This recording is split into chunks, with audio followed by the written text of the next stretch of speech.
I'll do the Twitch. I'm twitching. I'm fucking tweaking out, bro. It's fucking. We're live. It says we're live. It says we're Do it live. Data. Do it live. It says we're on. Oh no, Twitch is having it. Oh yeah, that yeah. No. Yeah, We're live on YouTube. We We're are. on YouTube. What about the old Twitch? Yeah, we're up on Twitch. Are we? Okay, good. Live and kicking. Oh, it looks good. But Roop is. Oh no, that's my fault. That's the. Okay, I've already had a beer and it's. Yeah, it was my Zoom video was hovering on over Tashi. I was like, what? Josh Rupert, why have you cloned yourself? Josh and Oh Rupert no. are on the wrong sides, aren't they? Yeah. Yes, they are. Yeah. Yeah. Hi. Fuck's sake, man! I thought you were tech, dude. A classic. Okay, there we go. You can't mix up the gnomes. It's That's prejudice. racist. Guess we all look the same. Oh, Okay. They're all the same height, aren't they? oh. Ooh-wee. Can we not? Boil up a pot. Take a seat by the hearth. Enjoy a fine brew with the journeyman quester. Oh, put it in my journey.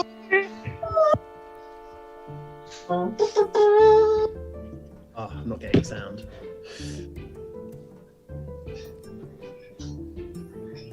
Do do do do do do do do do do do. Oh, so I got a new chair.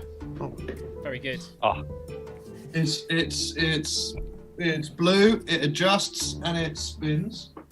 oh yeah. Dynamic moments. So, That's where you punch your laptop. what are we having for dinners then? Dinners today? Oh, I've already had it. Had a stir fry, What son. did we have for dinner? I also had a stir fry because gnomes can't eat anything I different got some in the evening. pizza. I have like a grapefruit tequila cocktail. A liquid dinner. Very nice.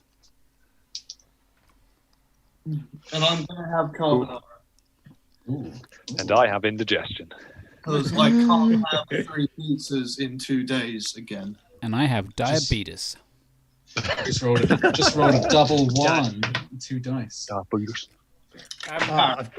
Oh man, it's so sunny, but the moon is out. It's fucking lovely. What an evening. There's an omen. It is. My boss found this random dice outside work. Oh, quite nice. Yeah, it's a nice shiny blue one. It's got some like kind of Theo, I Like don't a trust you. pearlescent one. striations to it. Sorry? Okay, let's get on You're not topic. allowed blue dice. Today we have a catch-up from Dylan Gray. What kind of music would you like to accompany you, Theo? Maybe like kind of thoughtful that goes into tense. I don't know if that's possible. Yeah, okay. Let's I mean, it's all you're on for a long one, so Ooh. I'm excited. I'll put this one on. let me just turn that up a bit so I can get into the. I should sit down for this. Are you ready? I can lean back in my chair, boys. Take it away. Take it away. A doge, sorry. I saw the doge in the background. Oh. So this is the Empire, or at least the fringes of its influence. I wish that I had a preconceived notion of what to expect, but memories of my previous life are still only fleeting at best. It's hard to imagine that less than 2 years have passed since I traversed this land with Dutch, fleeing Xanthar, the capital at the heart of the Empire. From what I can recollect and what I've been told, I know that we were escaping a tumultuous lifestyle of poverty and crime. Be that as it may, here I am again, having made our way to Solreach in the Glinting province at the bequest of Ruth's nephew. Although the truth behind our expedition was to reclaim the relic situated within the city's boundaries. The Sunstone. Another powerful artifact to deny the encroaching evil in the Varamark. Our hope that Ruthus, much like Zook, Richter, and myself, could appeal to the relic's hidden power as we have done before. We knew that hostility would be likely from Ruthus's estranged family, or the elvish bureaucrats that pulled the strings. What else could be derived from the letter he had received but a few weeks prior, feigned with threats and demanding our presence? Thus, we exercised caution upon entering the province, even treating Rufus's previously trusted allies with suspicion. Our first point of call was Elwyn Tor and Rufus's old friend Heath. We were right to be untrusting, as Heath was in league with Kristoff, albeit to ensure the safety of his family held in Soulreach. Regardless, the soldiers sent to retrieve us were no match for the combined ability of my companions. Having the stealth advantage only capitalized on our position. During the melee, I delved into the power of the Nightstone, drawing upon its dark magic. Incorporeal tendrils devoured our foe, the entity within the artifact speaking to me with malefic hunger. When all had fallen or thrown down their weapons, I was aghast at the destruction I had brought upon our supposed enemies. Is this the price I pay for wielding this power? To be in league with an evil akin to the very one we seek to destroy? Rufus had to shake me from my introspection and bring me back to the urgency of the moment. We tracked down the remaining survivors in order to keep our presence unknown to those that sought us. Spending the night at Elwyn Tor, we made our way to Soulreach the next morning with the same discretion that we had the previous day. From my fractured memories of the Empire's capital, it came as no surprise to see the common signs of unrest and poverty within the walls of Soulreach. The smog of industry in the air and the symptoms of inequality blatant in the malnourished denizens. Rufus had entered the city and navigated the streets unnoticed through arcane means. Inconspicuously, the rest of the gypsies and I followed closely behind. And upon locating the Sunstone in the courtyard outside the Sunkeep, Rufus had proven himself worthy of the power that resided within it. However, the trials that faced him over the coming day would decide whether he could wield its power.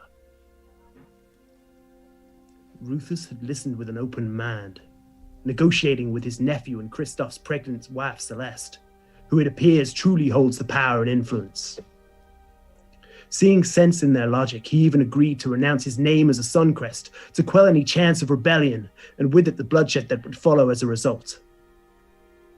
Yet he knew he could not renounce his name in good conscience. Furthermore, we had all seen how the citizens of his once home suffered at the hands of burgeoning industrialization. With this altruism, the Sunstone relinquished itself to Rufus in the form of a golden shield.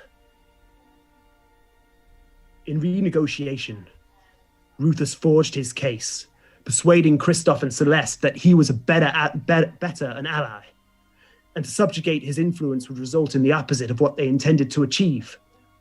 Not only was he successful in this regard, but Celeste gave him her word that she would do all within her power to improve the situation of those suffering under her rule. The courage and tenacity of my companions never ceases to surpass my expectations. And I'm inclined to believe Celeste. Using my skill at passing unnoticed to gain insight into her true intentions, I've heard her speak several times over the last couple of days. To Rufus at the banquet, and again to a priest in the Temple of Salune. Although she has her secrets, she seems to truly care about the people she rules over. And so we supported Rufus's decision to address the people of Soulreach with Celeste that day. For all our care infiltrating the city, we had missed the signs alluding to the tragic events that would come next. Rebellion was further along in the city than we had realized, and we had made our beds with the powers that be. It was too late before the smell of sulfur met my nose, and I felt the falling masonry of the once grand loom bearing down. My lycanthropic blood surged through my veins, urging my bestial transformation. Death and dust smothered the streets. In the blur that followed, my companions managed to reunite. Richter carved an arcane path through the rubble to save Rufus and Zook, as well as Kristoff and Celeste, whom they had tried to protect in the meager moments before they were submerged in stone. Before we could gather our thoughts, Those who had constructed this assault called through the dust-heavy air for us to surrender Celeste. Outraged at the needless death, I let my arrow fly at the voice belonging to the leader of our assailants. Battle and bloodshed ensued. My final arrow flew, cleanly dispatching my foe. But before I could catch a breath, a ghostly shape began to rise from the cadaver. The shape all too familiar to what we had encountered beneath Miriam the Shadowfell, and to what is depicted on the wall of the prophecy beneath the Church of the High Hunt. What evil have these poor souls made bargain with?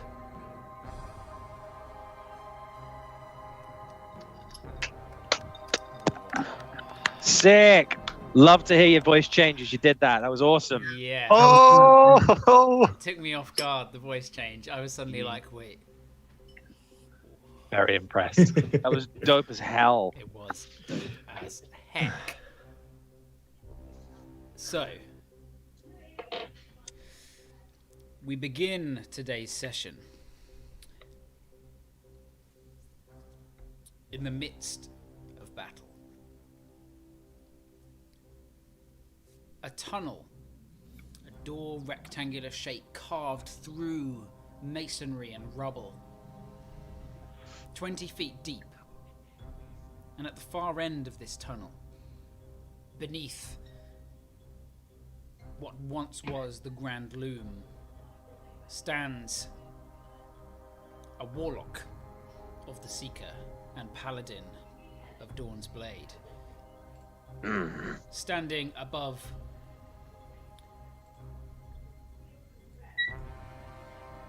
a naive lord and a divine pregnant woman.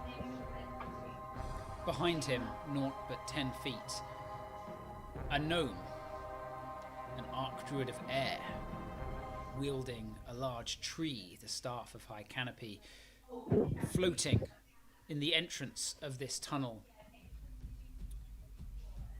with some creature, a shade, a shadow, with multiple arms and coiled wraith-like horns, flicking and moving like dark flame, shying away brightly, for behind it another gnome, a forest gnome, stands.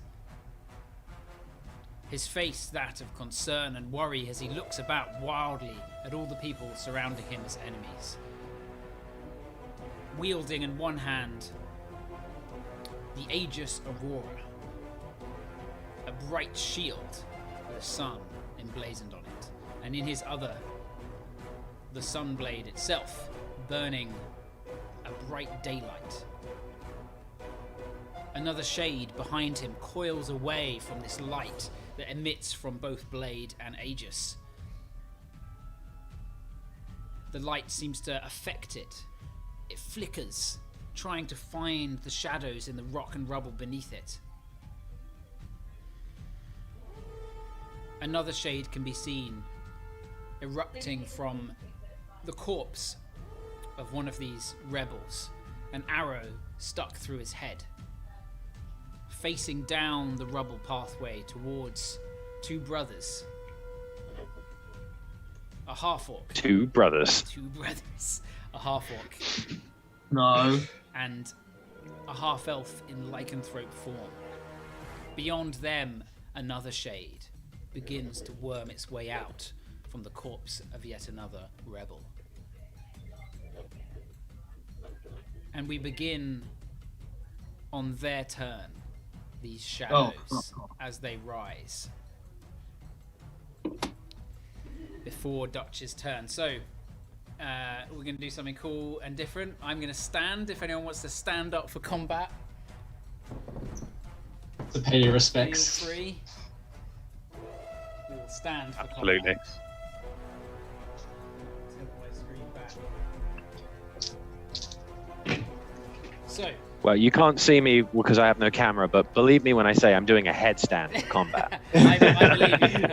I believe. There's blood in my nose. That's as far back as my It's actually a levitating gift. Oh, I'm Are so we hyped. ready, Gypsies of Fortune? So ready. Hell yeah. Journeyman Yes. Gypsies. I'm on a phone again, so apologies if I'm sloppy, but I'm ready, That's boys. I'm ready. Totally fine.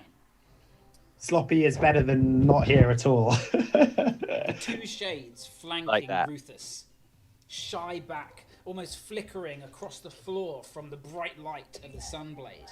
You see them try to worm their way down into the rubble and into the darkness, and both of them disappear from sight. Zook, with your incredibly high passive perception, you see not one but two arching and twisting their way across almost like flat 2D on the rubble wall. Past you, rippling round and appearing between, at least one appearing between you and Richter. As this one flees through. You see it. Reaction. There is no reaction, for it is a ow. it's a shadow step. It just kind of disappears Ah. and reappears in the shade of this tunnel. Beyond you, Oh, Victor, shit. in the opposite direction, you've just carved out a new tunnel arching up. You can see faint bits of sunlight coming through as rubble and dust comes, but you remember that you didn't quite angle it right. Yeah. So it's My gonna intelligence take- was pretty bad. It's going to take, you're not sure actually how far through it is, but you can see sunlight and you hope it's naught but 5 foot. But we will have to find out. As this one disappears and re-emerges, you see, although it doesn't have eyes, its dark shadow face and arms kind of protruding from it seem to look past you towards where Christoph, kind of stumbling backwards away from it. What is that thing? And the pregnant woman lying kind of propped up on the side, holding her stomach and groaning in maternal agony. Seemingly this creature almost enacting, this is Lamb.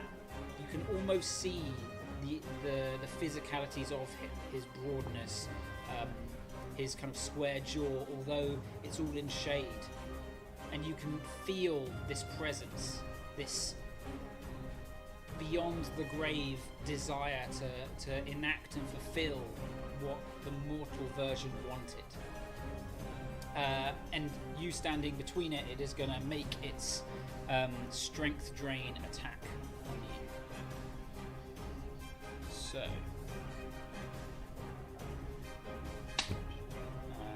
that is a 17 to hit. Who's that to hit? That's to you, Richter. Yeah, no, full plate. Just missed. You watch it kind of moves towards you, like,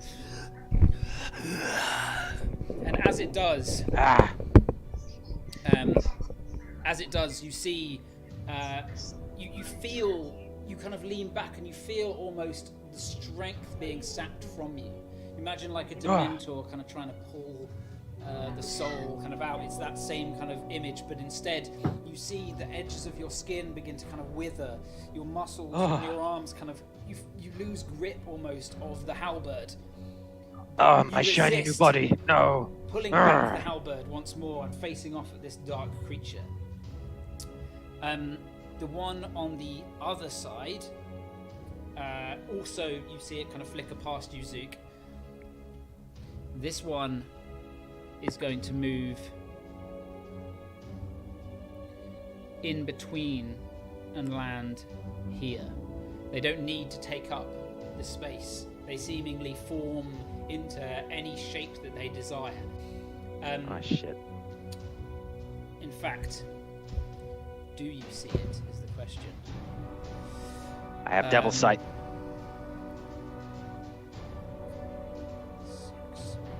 I rolled a 9, so that's a 15 for it to hide as its bonus action as it uses its shadow stealth ability. Your passive perception is far higher than that, Zook. Richter, your passive perception, remind me of it again. Remind me of how passive So perception it's works literally again. 10 plus your perception. 10 plus perception, 10. Yeah, I thought yours was base. So actually, Yeah. you only see one appear. You don't see the other one until the last minute as it reaches from the wall towards Zook. It doesn't have advantage because you're aware of it, Zook. Unfortunately. As I turn, my misted eyes almost they see this happening, and then he kind of blinks, and the shadow still in front of him vanishes and moves to the side. As I almost visualize this happening, like 2 seconds before it actually does, and I will attempt to step away, giving it disadvantage on the attack roll. Very nice. Using my prophetic state. Okay. It's going to make its strength drain attack on you then, with disadvantage. Oh, yes, I'm going to roll this. So this is a pretty clutch roll, because it could potentially kill you in 1 with your strength. Oh god. So, Oh god. Because it does strength damage, you've fought these before, and your strength is only 3 because of 3. how you've been affected by your magical circlet. Yeah. It could potentially kill you. So I'm going to roll this fully just on the table, but it's going to be a bit weird because I'm going to have to do this in my hand, I think, as flat as I can. Here's the first one. No, that's not going to work. Okay, I'll roll it down here. In fact, can I roll it into this? Yeah. Yeah, you can roll the tray. Oh, That's I gone. can't Stupid do it. thing. Stupid. Hold it up. Oh, here we go. Oh my god, it's a natural 1. Oh! And the other one's a 3. Hang on, can you see that? That's a natural Oh my 1 God. and a 3. So I take the natural 1. Fuck. Oh my god. Lucky it had disadvantage. Actually, even so, rolled really. Oh my god. Um, Oh, there's poop in my pants. It strikes out towards you, its multiple arms grasping in a shadowy flurry. But it seems to grasp at where you were as you use the rune that Rufus had possessed you with. And it strikes out at nothing, receding back kind of on the wall almost as a 2-dimensional shape. Oh my god. This one over here, on the far side, is going to also shadow step. It's going to shadow step.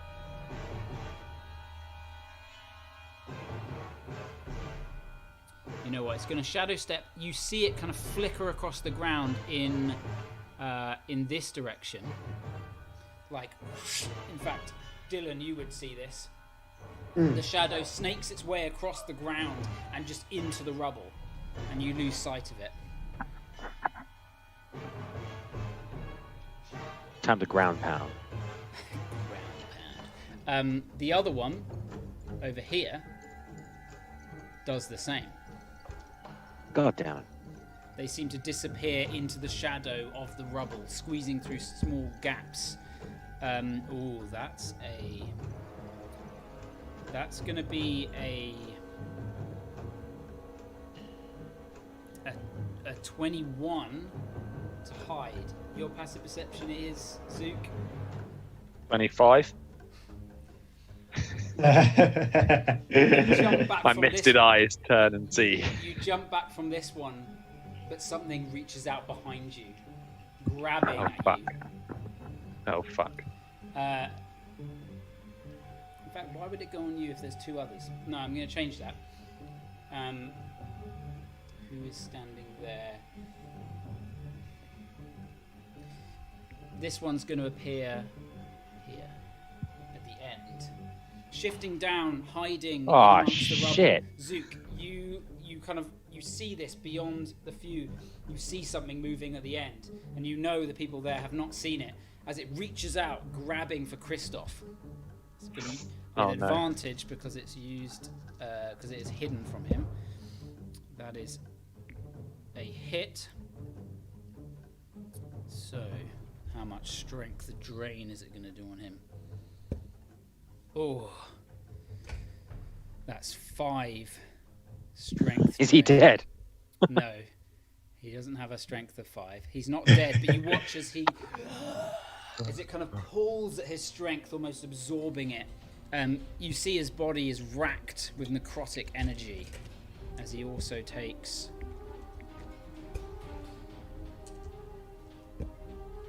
Oh, that was a bad roll. 11 points of necrotic damage.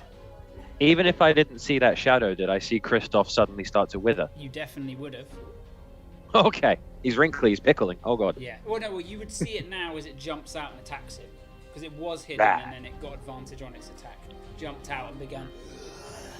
You're like facing off one and you hear that behind you. You're stuck in this tunnel now with shades either side. That is going to end their turn. Next up, Dutch. It's you. Okay, so I'd like to... I'm still raging, am I correct? Yep, you should be. Because a whole round hasn't gone. Okay, so I'm going to ready and 5, 10, 15, just move up to this wraith here. Then I'm going to go here. That's a My dead, first diagonal. That's a dead body. What? Oh, where's the... Oh shit, they're all in there now. Disappeared and went... It snaked Yeah. past you across the ground in a shadowy kind of like blitz and disappeared into the rubble. And you don't have sight of it anymore. You can see Ruthless standing what looks to be in a load of vines that have kind of coiled up. But these creatures have managed to just like worm their way out. Could I run in that direction to see where everyone else is? Yep. Yep, so So if you move, you recognise this floor as like some kind of Zook-related entangling spell, and doesn't look like it doesn't look like it's going to be easy to move through. Zook-related entangling spell. I tried to really explain it in a does, Dutch doesn't it? way. Yeah, nice. 5, 10, because it's first diagonal, 15, 20, 25, 30. Okay. What can I see from here? You can immediately see Zook hovering against the wall, something like in the darkness lashing out at him, but beyond Zook is just darkness. So there's something looming over Zook I could see. It looks like the darkness that surrounds him is kind of enclosing in on him.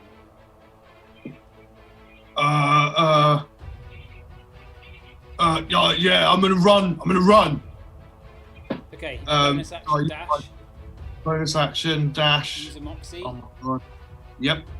In Here. which case, as you move into that entangling area, is it? Yeah. Does it No, affect him? no, or it's is only when it appears. only when it appears. But It's just half difficult movement. terrain now. Okay, Yeah. so it's just half movement. Okay. I move further in onto that dead body. Okay, let me just move that dead body to the back.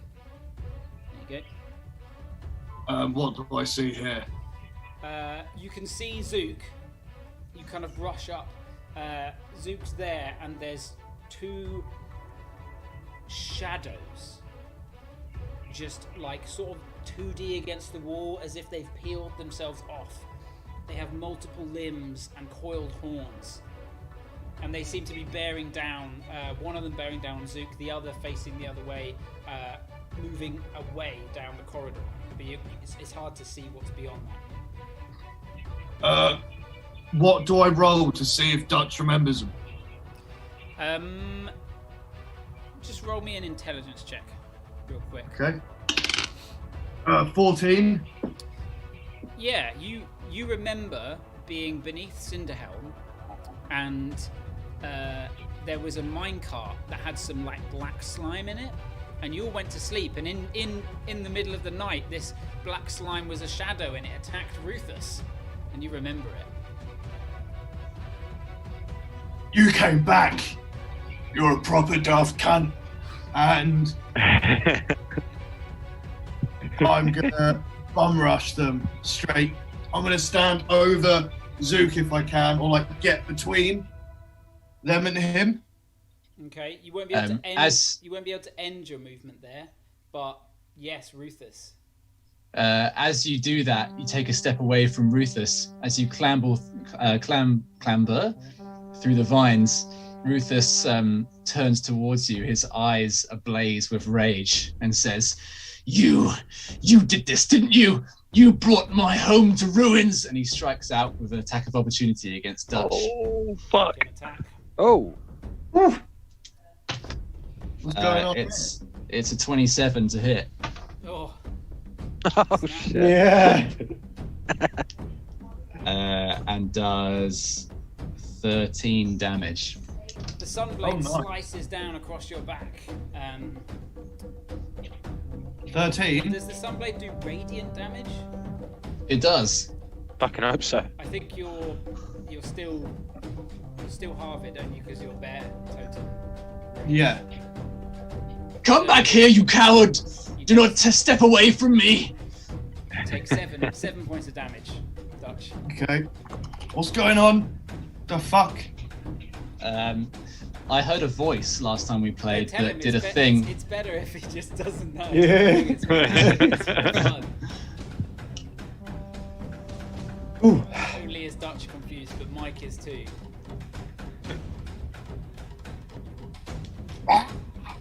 That annoyed. That's annoyed me. So I'm gonna punch the first cunt. Okay, make an attack. Am I flanking? The one straight opposite.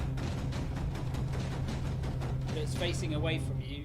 You are, yeah. Yeah. So you can attack that. Between me and Richter. Yeah. Yeah. Okay. Cool. So, Okay. first attack. 7. 17 plus 10, 11. What? You're just saying numbers. I rolled a 27. 27 to hit. Hits. Yeah. Okay, so D8. I'm keeping it. It's on the floor. It's 5 plus a 5. So 10, 12, then a D4. 16 damage. 16 points of damage. Okay. You bring the first punch in, smashing it into its back. It almost feels like hitting nothing, but you can see a tear sort of open up in the middle of this shade, and through it you can see what looks to be Richter's arms, like holding the halberd on the other side of it. It quickly reforms itself, and you watch as its head kind of twisting round, almost back through it, facing you now. Good. A proper target. Bang! Straight in the jaw. Make the attack. Yes. 18. Okay, so 28. That definitely hits. Oh my god. It's the advantages. Oh, yes, I rolled an 8 plus 5. So 13 plus 2, 15. Then a D4. Another 4, so 19 damage. 19, damn. Whoa. Okay. Can someone this just time- Can someone just ping Zook on the map? Because I'm on a phone screen and I'm finding it a bit hard to see him. Oh, yeah. Oh, sure. he's underneath Dutch, I think. Oh, Yeah, okay, yeah, great. he All right. is. I was confused They're there. sharing space right Okay. now. Dutch Fair, won't be able okay. to end his turn in that space. He'll have to move back because you're too squished. He's just like pushed Zook up Luckily, against the wall. Zook is small. If this was someone else, you'd definitely have this advantage on your attacks. Because Zook can float, also I floating. imagine he's sort of floating up. Like a curtain drawn aside. Saying that, Like a how, little shit that gets left in the toilet. Just. how big is Dutch? He's pretty big, right? You say he's really big. Yeah, I always thought of him as more broad than anything. Okay, you smash through its face. You watch as it just whoosh outwards, He's a green kind of Batista. almost shadow splattering against the wall, and then immediately, as it comes towards you, it looks fine. That's my turn. Okay, in which case, next up, Zook. You're gonna have to take a step back actually at the end of your turn, Dutch, because you can't Yes. end your turn in the same space as someone. There we go. Okay. As you step back, the shades are both gonna towards you. The first one from the wall reaches out for that's a 9 to hit. Terrible, that one. As you take a step back, the one you are facing looks towards you, anger on its face. Oh, that's a 21 to hit. Yep. So you take, as you step back, one misses. You kind of jump to the side. Zook pinned up against the wall. It kind of moves forwards, all its arms extending, and they just grab at your fists as you pull back. And you can see your arms begin to wither, the strength being drained from you. Necrotic energy lashes up you for 14 points of damage, halved to 7 because you're raging. However, the strength is drained from you. You take 3 points of strength damage, so you need to -3 off your overall strength and Okay, that's subsequently change some bits, but don't permanently do that, obviously. So you take a -3 to your strength overall. Okay, thank God. I'll do that now. Zook, continue with your turn. Okay. Zook looks about him, seeing the tendrils of a shadow, and looking at Dutch's arm and Christoph's skin withering away, and knowing that he would be rendered utterly useless, a cripple, if you will. He doesn't know. He freaks. He's gonna swirl around him and like duck back and float out of the cave. But before he does, he's going to action disengage. You would know that they've all just used their reactions on Dutch. They look like they're they're almost trying to reach. They're for kind Dutch. of distracted. This is your All right, time. sweet. So I noticed the opportunity and I duck out of the cave. I'm going to cast. I'm going to whip my arm around me and cast slam my thing, or just whip my staff around me. Yellow glowing light washes out as kind of floating. You know the little helicopter leaves that float down from, I can't remember what, the sycamore leaves, I think. Yeah, you can stick them to your nose. Loads of those just appear and they're floating around me, and I'm going to cast Aura of Vitality. So that allows me, as a bonus action, to cause 2d6 healing to any target within 30 feet of me. And as I do that, I'm going to... It just bursts into a sea of white fur as I re-emerge into a gorilla, making myself as tonk as possible. Okay.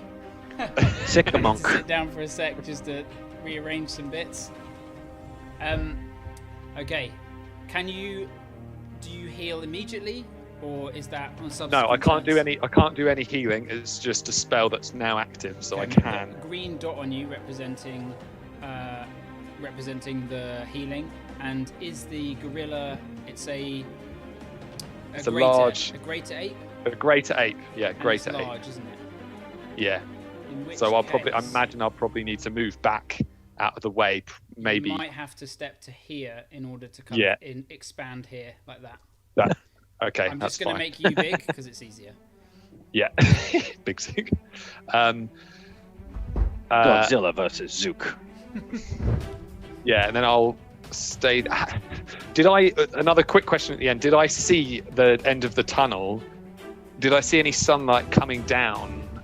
Did I gauge what Richter was kind of doing as the tunnel extended upwards towards the surface? So Richter cast that before the shades appeared. So I would say yes, you were aware when the tunnel was. So I do less know. busy.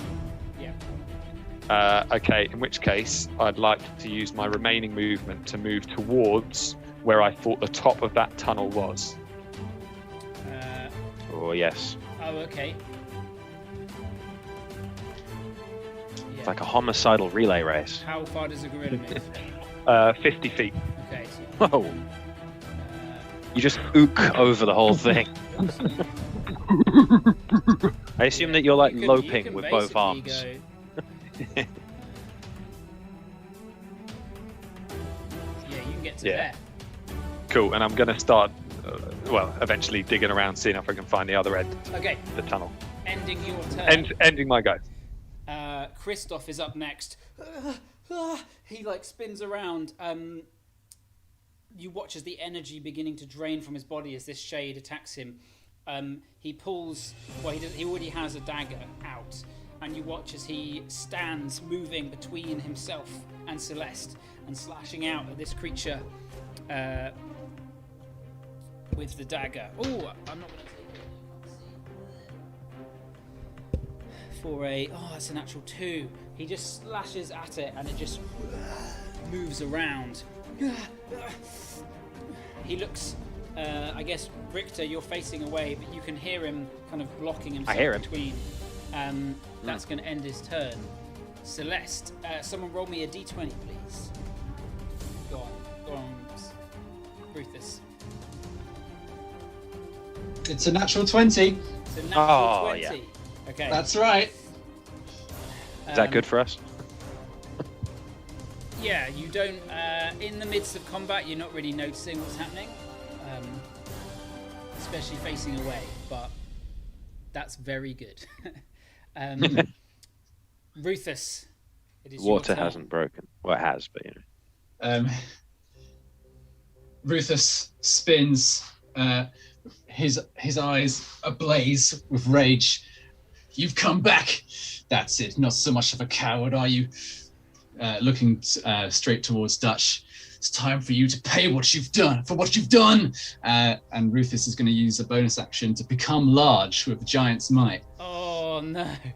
Oh. Think you're a big man, eh? Well, two can play at that game. And then he's going to absolutely pummel you with attacks. I'm just going You're to a check big one guy. thing real quick to do with the thing that's affecting you. Okay.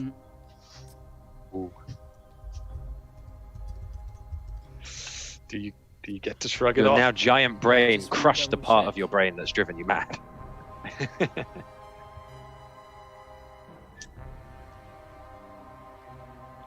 You got bigger. No. You got stupider. Yeah, interesting. Yes. Okay. No. Just carry on as you were. Okay, so Rufus, holding the Sunblade in both hands, actually no, in one hand because he's holding a shield, raises it above his head and just brings it down onto the top of Dutch's head for a 27 to hit. Yep. Doing 14 points of damage, but once per turn I can add a d8 to an attack with Giant's Might, with the pure giant strength coming from the strength of his arms, adding another 2 onto Nothing that. held back. How much? So what did I just say? 14, I think, Plus the D8. plus 2, so 16 damage. Okay, so 8. So you take 8 points of damage. Yep. Pulling the Sunblade back up, he swings it back around, aiming for your ribs. That's a natural 1, so No. a 13. No. You manage. It hits an awkward part, and he recoils off the side, and then he brings it in for a plunge into your chest for a 4, so 16 to hit. Big, It's but 6 slow. 16 is your AC, isn't it? No, mine's Oh, 17. it's 17. Very good. The final blade strikes in, and you're ready for it now. He's attacked you multiple times now, and you just don't know what's going on, but it's pissing you off. And the final one comes in, and using your katars, you smash the Sunblade off to the side as Rufus staggers back in his giant form, towering over you. And then that's the end of my turn, and he just roars a mighty roar, shouting, "Fight me!" Oh my god. At the end of your Yes. turn, Rufus, nothing happens. It is Richter's Cool. turn. God. Hearing Christoph shriek and flail behind him, Richter turns and uses his stop me if I can't, but Richter turns and uses his ranged reach weapon to thrust between Celeste and Christoph at the shade past them. Okay, it's definitely got half cover because you're trying to hit round. It might even have 3/4 cover, which basically means that its AC is higher. Right. But- Okay. but Well, you don't know what its AC let's- is to begin with. You know it's just harder to do, but you let's can give it a definitely shot. Try it. whip round and thrust for a What did that come out as? Natural one. Fuck, a 12. Fuck. It nearly hits. You strike round, and it almost catches the side, but it manages to kind of move out of the way, and you end up tearing across stone at the side where the shadow was. Ah. Rats. That's my go. Have you not got a second attack? No, I need another level of paladin to get a second attack. Because Warlock I doesn't dumped it do all that. into Warlock. Of course, yes. It's the right. true way. So you're not moving anywhere, ending your turn. I am gonna basically try and my back's gonna try and absorb whatever blows might be thrust towards Celeste from that angle, and Okay. I'm focused on the shade that's facing her. So back to the top of the round, Dylan.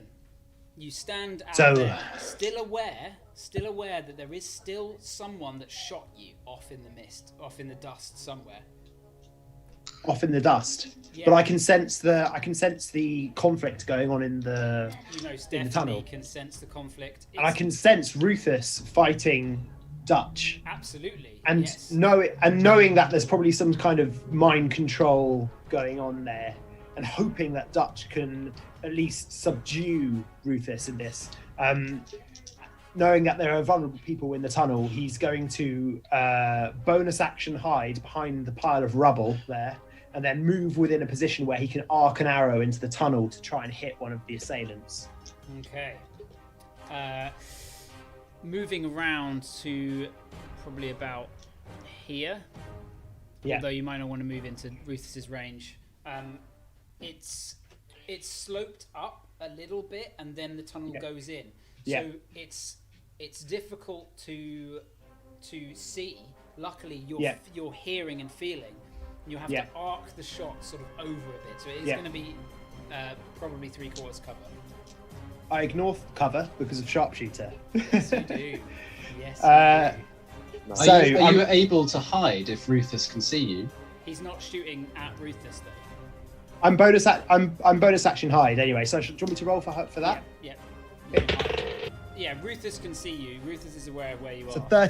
32 to hide for sneak. Okay. Yeah.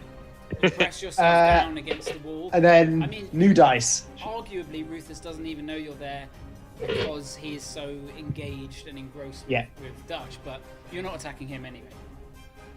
Sharpshooter shot You pull it back into further, the one that's crystallising engaged with Richter. it. Okay. Danke. Oh, that's going to be an 18. An 18, you hear it hit stone, but you hear it shatter as it impacts something. Okay, amazing. So it's going to be it's 46 difficult. sneak. It's difficult because these shadows don't seem to make much noise. Did that not hit anything? Did that miss? Roll damage. Okay. So 46 sneak attack plus a d6 for the thing, and also for my Crimson Right, which I'd activated before. So d8 for the... Oh, that's an 8 on the arrow, on the actual bow. Yes. Oh, okay. Oh, it's a good roll. So that's 10, 14, 18, 22, 23. 23 plus 7, so 30. Plus, so 40 for the thing, plus 8. So that'll be 48 points of damage. Okay. Oh. Richter, feeling Yes. a presence on your back. You hear this sort of spinning round. You see this shade behind you lunging towards you, and then just disappearing into a cloud of what looks to be obsidian dust from an arrow that has just exploded out as that one is slain. Oh. Yes. Thank you, Dylan. Second They can attack be killed. going into the neck. Second attack going into. Is the one that's still there on my side? Yeah. Is that still engaged? Is that still engaged with Richter? It's, Actually, no, it doesn't matter. I'm just going to go for a. Doesn't matter. It's fine. I'm just going to go for a shot against that one. Sharpshooter again. That will be a 16 to hit.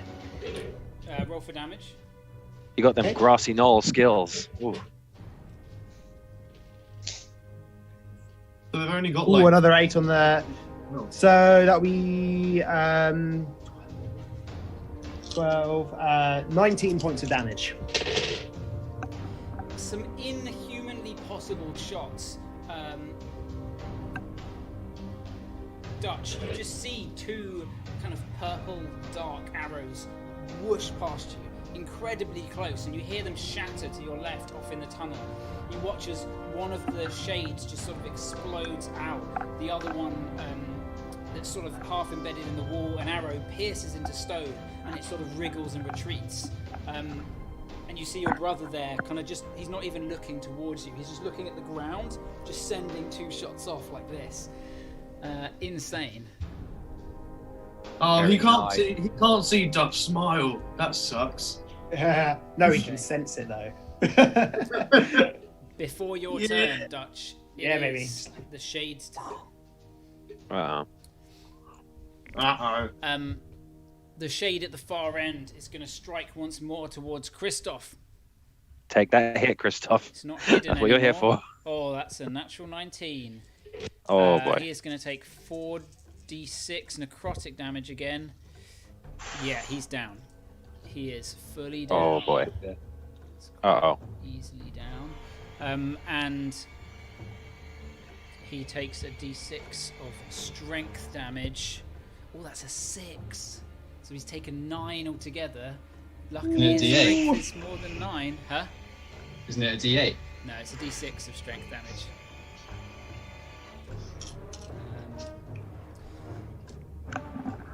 Christoph falls to the ground in front of you, Richter, and his body kind of hits the ground like a husk. He's still breathing. His eyes are kind of rolled back and closed, and he's unconscious. And he just looks withered, like the moisture has been dragged from his muscles, and they've just turned to kind of dry sand. Looks like Jerky. Zook. He is still alive though. The one here in the wall, it retreats back into the darkness. It technically is moving out of your range because you're a 10-foot, Richter, so you can take an attack opportunity. Yes, I absolutely will. Here we go. This is it. This is going to be the one. 28. Yes. Oh. That's the And, big oh, yeah. Oh, shit. Can I say that I did that with Divine Smite, or do I have to say that before? I don't think you can Divine Smite on when it's not your turn. Oh, fair enough. Okay. All right. Well, Yeah, we'll just do divine- damage. No. Yeah, that's Tashi. Divine Smite's different to the intervention one. Yeah, Divine Smite's I the know, extra. but sometimes it states that things like that are only able to be done on your turn. Like. Oh yeah, of course. Oh, I see. Yeah. I see what you're saying. Let me have a look.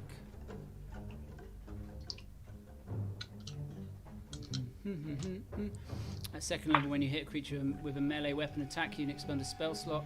Yep, it's just when you hit it with a melee attack. It's not. Doesn't state on your turn. Some things I know that the barbarian. Come on, Sam.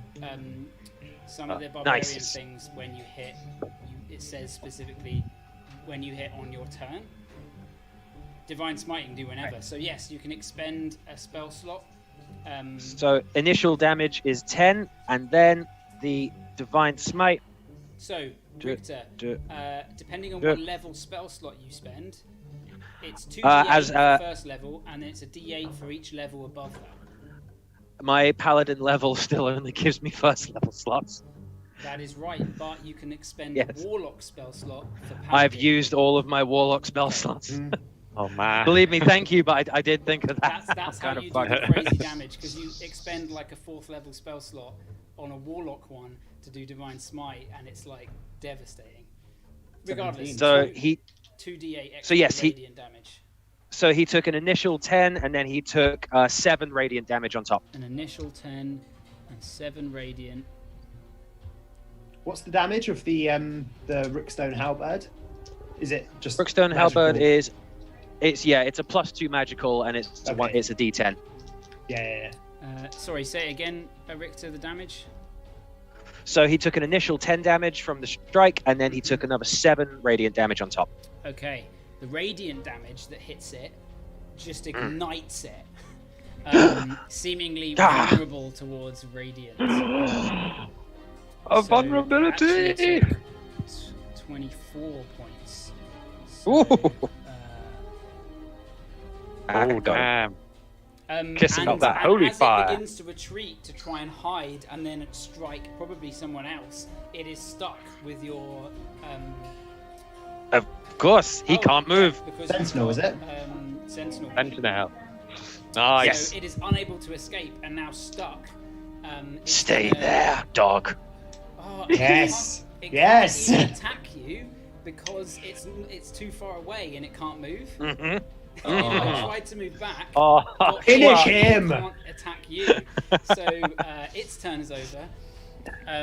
Nice. However, Ah, that is However. that is a 19 to hit you, Richter. yes, he hit me. Oh dear. The one that was hidden, the final one that moved ruh-roh. past Dylan and Dutch, that you weren't expecting, reaches out from the opposite side, over in this side, reaching out towards Oh, you, amazing. trying Thank to you so grab much. at your throat. You take 18 points of necrotic damage, Okay. and you suffer a d6 strength drain. You suffer 2 strength drain. Okay. Okay, so that means I briefly lose 1 point of modifier. Yes, so you have to kind of take Okay. that into account. A bit difficult on the Sure fly. thing. All good. That's going to end their turn because that one didn't get an attack. So it is Dutch. Ah! Dutch, you are facing I am down withered. against Rufus, who is just staring in front of you, smashing his sunblade down into you in his giant form. What is it? An interaction to drink a potion? It's a bonus action to drink a potion. I'll drink a potion. What are you going to drink? I pop the milky liquid. Oh. Ah, Skooma? I will be a giant, please. Milk of the poppy. Right. Potion of growth. Potion of growth. Ooh. You Look at all also these enlarge. massive gaps. Everybody got big. I'm gonna now use one of my attack actions to make a grapple and be like, Rufus, I don't want to hurt you. So I know I don't get the full grappling, but Battle of the Titans. okay, so that's 7 plus, what's it? So it's gone down from 20, so it's now 17, which is a +3. Strength? Yes, 17 Yeah. is +3. Rufus, So- make me an athletics check or acrobatics check as well as you do a contested grapple with Dutch. I got a 23. So a 7, and you're adding. I've got the grappling feat, so I double my proficiency when I'm grappling. Yep. I got on 12. Okay. Um, You manage to kind of grab one arm, twist, and you have Rufus in a locked grapple. Let go of me! and as soon as I have hold of him, so it's like, Rufus, I don't want to hurt you, and I grab his arm, and then I'm going to headbutt him in the face. Okay. Make an attack. A warrior's kiss. That has advantage. Oh, okay, so 15 plus 8 is 23. It just hits. Just. Okay, I'm gonna. So it's a D8 of damage, Mm-hmm. which is a 7. Because I'm a half orc and I took the feat once a day, I can spend that to do an extra D8. So it's 7 plus. I don't want to hurt you. Pumps all his damage into that one hit. Don't want to hurt you. Gives a Chelsea 7 smile. 7 plus 5 is 13. Okay. Plus another 3, 16. Then my strength of 3, 19. Plus 19. 2 for Plus rage, another 2 for raging. 21. Yeah. you headbutt Rufus's nose, which you just see blood kind of sprays down in an arch as he kind of reels back. Rufus, make me. Oh, you got a proper surprise.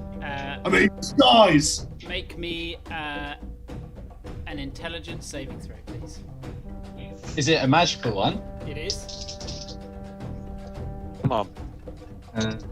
Come on, Rufus Suncrest. 16. Double check. Are you possessed by a demon, or maybe charmed by a spellcaster? The only thing you need is Dutch's headbutt. One headbutt to the bridge of the nose cures you of all your mental ailments. As you reel back from this smash in the face, you see before you are fighting with Dutch. There's blood trickling. You can taste it. You are enlarged. Why were you doing this? Why is he attacking you? You regain your senses. Dutch? What's happening?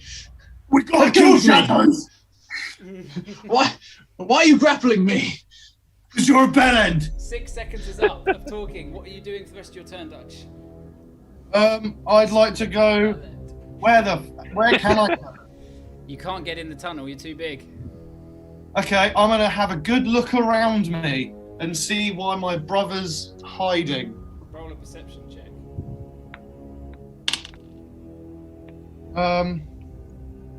Yeah, so that I don't see nothing. I've got an 8. I mean, you just. But I am tall. You don't see anything more. You can see a gorilla running away, sort of further along, but you know it's Zook, but you don't see anything else. Okay, yeah, then I stand still. No, I let go of him. You let go, kind of de-grappling each other in this giant fashion. Zook, you're up. Okay, stopping where I am, the last thing Zook remembers seeing is Kristoff being harried by a shadow, and he gets down on one knee, on both knees, puts his big gorilla paws into the earth, and through small cracks in the rubble, he takes a big ape breath into his lungs, and he, as all the little samaras, as they're called, from maple trees, I've just looked that up, spin round into his mouth, and he blows them into the ground as they seep through the earth, and I use my aura to heal Kristoff. I don't have to see him, it's just a 30-foot aura. No way. That's awesome. And radiates out and heals. Okay, 2d8. Roll the health. 2d6, and 2d6. it's he heals 4 points of. He heals 4 points. You see him as these Richter you would see lying before you. He kind of breathes out, opening his eyes. As some of the necrotic sort of lashings around him heal up a bit, you can faintly see blowing in through some cracks some of those little, what are they called? Samaras. Maple Samaras. Like some kind of nature-based magic has healed him. Richter grins. Yes, Zook. Okay, with the rest of my movement, I'm charging up to the point where I think I can maybe start, and I want to use, because that was a bonus action, I'm going to use my action to try and start digging up the rubble and opening the gap Yeah, so you're large, in the tunnel, if so I can find it. This isn't difficult terrain for you, so you can move right up to the end. Oh, nice. Make me an intelligence check. This is Okay. going to be for, like, judging where it was. Because Oh, you're it's, judging distance from above the ground. Sure. I got a 17, though. Okay. Using your action, you begin pulling out boulders. Roll me an athletics check as the greater ape. It's a 22. Don't say that often. Oh. You just throw these boulders one Who after is the this, other. Dutch? Light begins to pour in from the end of the tunnel, and you break through into what appears to be the end, as this section here is now open and free. Aha! And I just beat my chest in triumph, Okay. and my go is done. Next up is Kristoff. Kristoff is too weak to even attack. He's just lying on the ground, like on 4 health. He's gonna crawl his way over and sort of lay his back onto Celeste and try and sort of hold her hand. At least he'll have to roll a death save. Someone roll me a d20. Zook, you can roll me a d20 for Celeste. Here we go. Use the white die. She's the moon person. It's an 11. Don't worry about it. You rolled a natural 20 last turn, so this one automatically succeeds. Nice. Rufus, it is your turn. Rufus comes to, stumbling back out of Dutch's grip. Feeling the blood trickling down his face, he wipes it with one hand and then flicks it onto the ground, looking towards Dutch. What's happening, Dutch? What's going on? Where? Someone's in your mind and they controlled you, but I headbutted you and it fixed it, and now like something's bad. And then, remembering the situation, Rufus gasps, Celeste, Christoph, are they in the tunnel still? Yeah. And then Rufus just sort of steps towards the tunnel and looks in. Can I don't know, can I get into that space? It's 5 foot by 8 foot tall, so you cannot actually in your form. That guy is right there in the doorway, though. Standing here, am I able to like thrust into the peering tunnel? round, you can see Richter like knocking back this shadow that's on the wall. You can try and thrust, like as a big giant, thrust your sunblade into there, which is also grown with you. Yeah. Whoa. So from within the tunnel, looking, if you were in the tunnel looking out, you'd just see the light. Train carriage of light. Yeah. You just see the light of the doorway, and then a giant Rufus grasping the side of the door, and then looking in, thrusting in the sunblade, which illuminates the whole tunnel. BFG, the big fucking Christoph, Celeste. It's a difficult strike, so you're gonna have disadvantage on it. And then seeing the shadow of the fiend on the wall, Rufus gasps and makes a thrust towards it. Ah, fiend! So what am I doing? Disadvantage, you say? Disadvantage because you're kind of having to poke in. Double 12, so 24 to hit. Nice. You strike the sunblade like frantically down the kind of corridor as it kind of flashes violently. Its form just kind of shrinks away from this light. Roll for damage. I rolled a 1, so it's 10 damage, but it's radiant. It's radiant, so it's doubled to 20. Oh, it's on 17, so you watch as its form is Yes! as it just kind of dissipates up the wall and away. Oh, that was Yes! sick. And then I shout down the corridor, are you safe? Who's there? Richter, you're up. Richter hears Rufus is shouting and says, "There's at least 2 in the tunnel with me, but the way is open. Get to the other side." And Richter sees the tunnel break open at the end and sees this shadowy form silhouetted around this tunnel of light, almost like a dark Sauron-esque pupil in the middle of this tunnel of light. He takes a step over, he sort of stands over Christoph, levels his palm at the shade, and launches an eldritch blast to try and repel it back from Celeste towards the great ape at the end. Make the eldritch attacks as they fly out. First one, 15 to hit. That hits. Yes, he's knocked back 10 feet. And then we do it again. Boosh. 27 to hit. That hits. Roll for damage for both. Yes, here we go.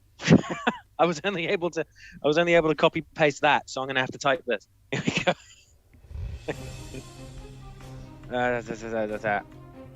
Here we go. Yep.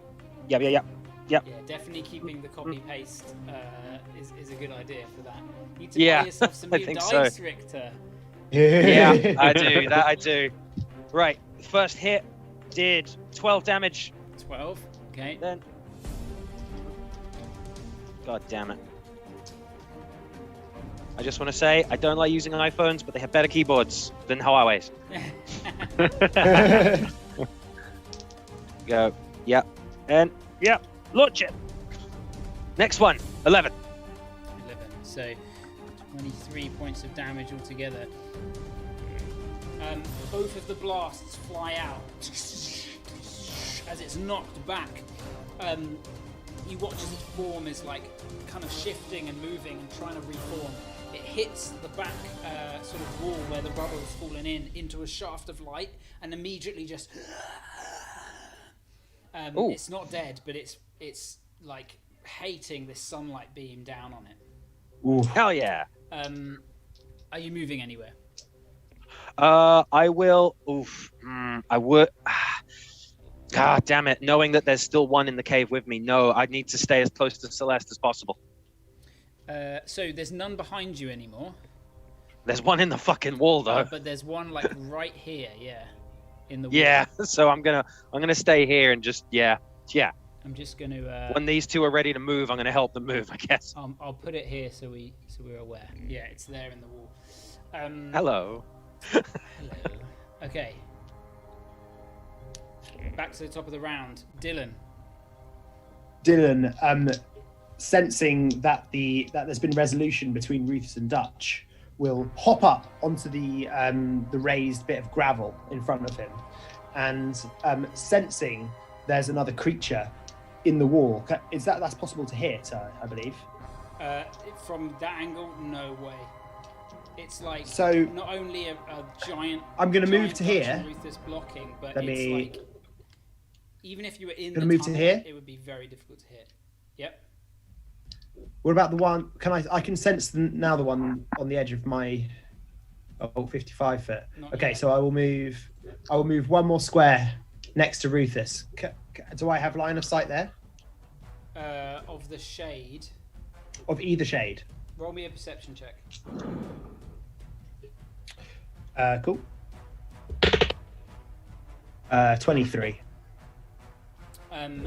You can hear the shade far off. But there's no way you can see that one. You just don't have the angle. The one next to Richter. Yep. You can like just about sense its it kind of making its shifting, sucking noises on the wall. Okay. It's going to be a really, really difficult shot. Although you have sharpshooters. I will bonus action hide against the enlarged Ruthus's leg. Okay. And then taking like a sort of a moment breath, like not getting an arrow ready, and then taking that deep breath and readying myself. I'll pop out and just launch an arrow towards the sides, doing sharpshooter again. Okay, so it's going to be disadvantaged, but it's going to straighten out the roll because. Okay. That's going to be a 12. No, its armor class is 13. So close. Shot. The arrow hits the stone where it is, but it doesn't impact its body. That part of the shadow is a real shadow, not its form. Second shot, without sharpshooter. This time it's aware of your presence, so it's just disadvantage now. Okay, so that's a 7, and it's going to be plus. It's going to be like 23 to hit. That hits. Okay, so just all damage, but without sharpshooter. That sounded good. Yeah, I can hear the rattling. Nice. Oh, that's not a great roll. 6, 12, 14, 16, 18, 25 damage. 25 points of damage. Psychic damage, that is. Nice. The arrow flies through the corridor, hitting in front of you, Richter, like literally inches away, and kind of shattering out. The pieces of the shards kind of clatter against your armor with no damage effect. But you hear it hiss as it hits it. It's not dead though. Ending your turn, Dylan? Or are you moving anywhere? No, that's it. Okay, Dutch, before your turn, it is the Shade's turn. Oh, snap. This Shade here immediately darts back into the darkness. It doesn't want anything to do with that sunlight, moving away from you. None of that. Zook. Okay, as it moves away, Zook brings his big gorilla fist up into the air, looks to the moon as it's a bright day, but looks to the moon and it glows with moonlight as his fist swings in, and he just tries to plaster the thing's head against the side of the cavern. Okay. Kill it! For an 11. It doesn't hit. As it You kind of suck. moves, you hit the rock, cracking it as it kind of shifts forwards. It spirals its way up the kind of the smooth walls of this strange corridor, spiraling towards Celeste. Oh no. Curses. And it's going to make an attack on her. Moves into Richter's range. That Yes, is moves correct. into my range. You can make the Yes, reaction thank you, attack. Theo. I react. Thank you very much. Did you? Wait, Tashi, Yeah. Yes. how... Oh, You know you said Richter's sword grew when he became a giant? Yeah. Did my Rufus. snake grow? Rufus. Yeah. Snake. Yeah, everything on you has grown. So what's the reach with my giant snake? I think it still counts as the same. Oh, That's Unless it super. states in the rules of enlarge that your reach becomes longer. I think it does. So yeah, look it up. I'll check while we... This do is that. irrelevant to someone else's turn. I crit failed my reaction. Oh Yeah. no! You slice sort of down the stonework as it kind of moves past, coiling its way round, and it's going to attack Celeste. In fact, it's not, because Christoph is alive and he crawled in front of her, so it can't. Good- It's Oh, gonna what a blast legend. her. Good boy, Christoph. He looks Goodbye. up towards it as it comes towards him, and he just closes his eyes. Royal simp. Thank you, Christoph. Yep, he takes. Oh, that's a big ass roll. That is. That's Did it 9. roll an attack roll? It did. Rufus, holding the sunblade into the tunnel, sees the great shadow strike down at Christoph, and Rufus shouts out, "No!" And uses runic shield to force a reroll on the attack roll. Oh shit! Okay, so it got 15. So I'm gonna reroll. Clutch. Oh, that's a 5 plus 5, so that's a 10, which doesn't hit him Oh, because he's no way. It Ow. like almost seems to strike at him and suck the strength from him, but you just shout, booming down the corridor in like a giant sort of tone, and it seems. I actually say it. I say it, but it actually comes out in giant. Cool. Oh, I hear that and understand it. That's true. So that's turn. This one next to you, Richter. It is going to attempt to strike at you Good. for a 18 to hit. Yes, that is the class. That is the armor class. That is the class That of is my the armor. class. Class. Yeah, 'cause Class you don't have a shield, do you? dismissed. Of course, because you're two-handed. So it does Nuh-uh. Middle class armor. 17 points of necrotic Middle damage class armor. and Okay. 4 points of strength damage. Sorry, 1 sec. So that was 17 points, you say? Yep, and 4 points of strength damage. 4 points. Oof. Okay. You withering away, buddy. Yeah. Oh boy. Strikes. Oh, no. Dutch, you're up next. Nothing's within range of me. Is this one up here outside, or like? No, Is it in- I've put it there. It's in the tunnel on the wall. It's like in the wall. Where's this hole? It's right here, isn't it? That everyone's been going in. No, do you see how it's a corridor? It's a corridor that's cut from where you are is the entrance, and it cuts Yeah. all the way along like a tunnel. Oh shit! Is my movement increased as large or no? No. Shit! I can't really do anything. I could try and dig in and grab people, I guess. Fuck.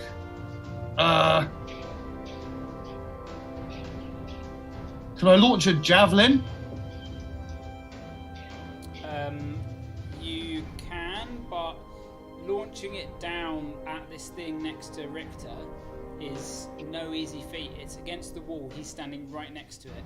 The only reason your brother's able to is because he has sharpshooter and he ignores. I have faith and lots of health left, so I trust you. You can try.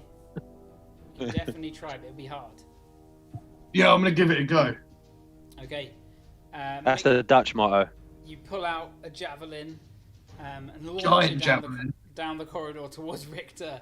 If you miss, it might hit Richter. Okay, that's fine. And it has cover of some kind. Oh, I miss. What did you get? I got a... What is that, a 14? So its armor class is a 13, but it had cover, which adds a 2 on. So you missed. Oh. Oh no! Clang. Richter, what's your armor class? 18. Okay, this doesn't hit Richter. It hits you, but it doesn't pierce through your armor. And you turn around. There's a whole lot of shit going on in this tight corridor. Huge Dutch, like trying to lob javelins down the corridor, and like Ruthless with like a sword scraping in. At this point, Richter's now just expecting a huge beak to come in at some point or something, like a tentacle. Seeing as they're all the other way, Dutch is going to do the only sensible thing and run 30 foot the other way. So 5, 10, 15, 20, 25, 30. Yeah, gets about there. Alright. My second attack action, I don't know what you want me to roll. Can I try and punch through the wall where it was? You can certainly try. Roll me an attack. Ground pound. Do that thing Mario does. 24? For a 24? Yeah. Roll for damage. Oh shit! Alright. The things you To can your do own with a ass. fist. Oh, wait, can I didn't use a bonus action yet, did I? No. Can I activate the Qatar? How many charges? Because Thunderous Smite with a Paladin is after you make a successful attack roll, you can... Yeah, but this is different. You've got to use your bonus action to cast Thunderous Oh, yeah. Smite. It's not Channel Divinity style stuff. So I can't use my bonus action now to do it, that's fair enough. No, Thunderous Smite is a bonus action. It's different. Also, Yeah. I don't know how many charges your Qatar has. Need to check. It's 3. This thing has taken a hit. Regardless, roll your damage. Okay, so I rolled an 8, then that's plus 2 for raging, so 10, plus my 3 from my strength, 13, plus a d4 because I'm a giant, so plus another 3, so 13, and then plus another d4 for the snack. Another 4, so 17. You smash this boulder and it like erupts, taking 17 damage. Zook, it's your turn. Did I miss my turn, by the way? Yes. Oh, did you? Yeah, well, I was up at the top of the round, but I jumped out. Oh, then you must have.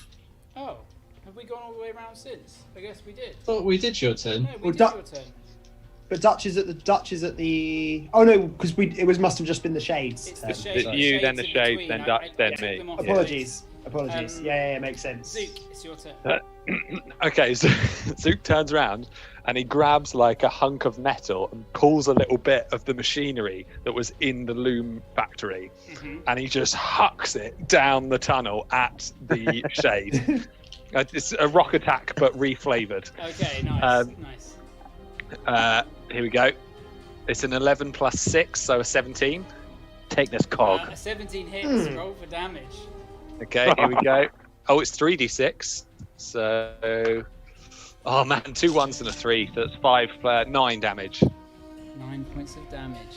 Okay.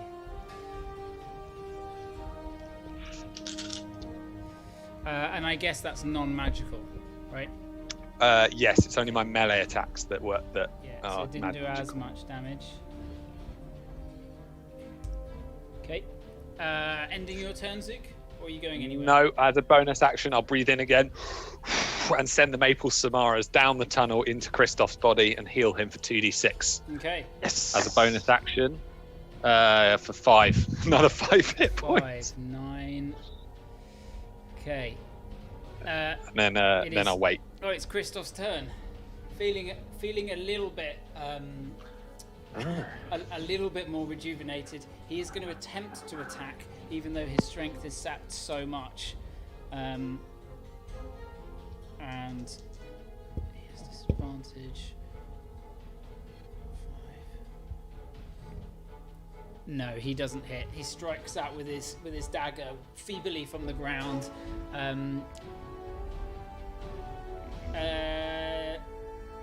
Dylan, roll me a d20 for Celeste, please. A 5. Okay. Oh God.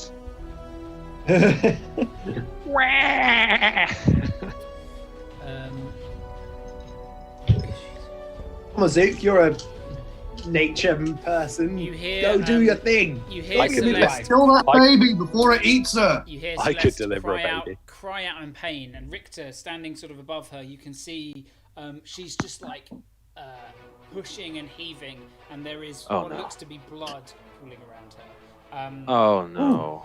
Rufus, Don't heal her too much, or the baby won't come out. Rufus, it's your turn. Rufus is just scrambling at the doorway, just sort of randomly throwing the sunblade as far as he can reach into the corridor, the edge of the blade hitting the stone walls, and sparks cascade off of the wall, but he can't quite reach the shade that's there. Not knowing what to do, he, being so large, just takes a knee, and then is it a bonus action to take out the bow? Yeah, to put away your shield and sword and take the bow out would be a bonus action. Yeah. Three of us have turned giant. Just to pull out to unsheath your sword would just be an interaction, but to swap out weapons is a bonus action. Yeah. So Rufus takes to a knee, and fitting himself into the gap as much as he can, uses a bonus action to take out the bow, and he's gonna take a shot at the shade if I can. You certainly can try. Again, it may hit Richter. Okay. Is this straight or disadvantage? It's straight, but it has cover. Okay.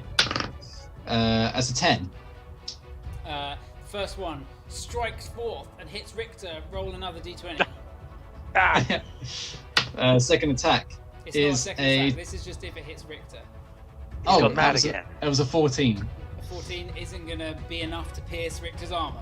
So the first one, it hits his shoulder and ricochets off, clattering against the wall. Richter's as time. Rufus shouts down into the corridor, "Sorry!" as he pulls out another bow from his quiver for another Very attack. good, Lord. Not whole lot of fun. I mean, another arrow. He throws the bow down the corridor. That's a 7 plus 6, so 13. A 13 is its armor class, which hits. Roll damage. It does 4 damage. 4, and that's non-magical as well, isn't it? Non-magical, So yeah. it only takes 2. It's something. And then third attack pulls another bow out of his quiver. Another Fuck, that's a 4, so that's 12. It's like Neo. Okay, He drops a roll- bow every roll- time he launches an arrow. You have to roll anything above a 4 to hit. I don't know Actually, it was 11. roll another d20 to see if it hits Richter. Natural 20. Oh fuck! It's not a crit. It doesn't count as a crit, but it's going to hit Richter. So roll damage for Richter. 5 damage. So Richter, Oh, okay. This one sticks in for a sec before falling out, and actually does God. damage.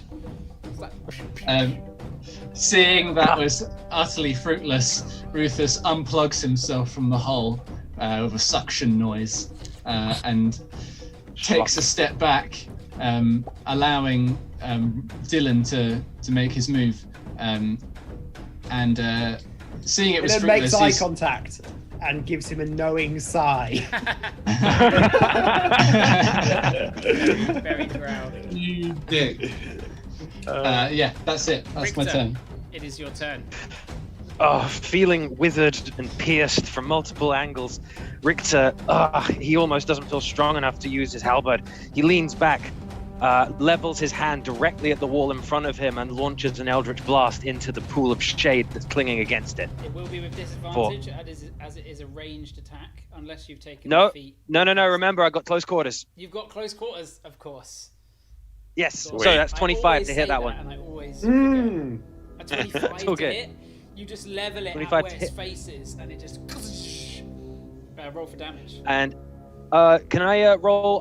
Should I just roll my second attack before I roll for damage? No, roll for damage first, because it might die. Okay, fine. Here we go. So every time I bring up the chat box, it obscures the actual thing. So here we go. I got this. Bam. What? Oh, fuck me. Sorry, guys. I'm sorry. Buy some dice. I'll send you some, man. I'll send you some in the post. Thank you. Make Okay, one out of paper damage. When's mache. your birthday? Not anytime soon. 8 damage. 8 damage. It had 7 health left. This Yes. eldritch blast catches it directly, and it just scatters into the rock. And then Richter just sort of turns his arm to the right and aims at the other shade, which is attacking Celeste. Make your attack. Here we go. God damn it. Here we go. God damn it. Ooh. 27. Oh, baby. 27 hits. 27 hits. And the damage is gonna buy some dice. That's what I'm gonna do. The damage is buying. Some- Damage is 10, and he's knocked back another 10 feet. Okay. He's knocked Right. back 10 feet. Christoph is going to make a little attack at it as it Oh. knocked back. Oh no, it doesn't Good. work like that, does it? We That's we just remembered it. just Yeah. for me. Um, Okay.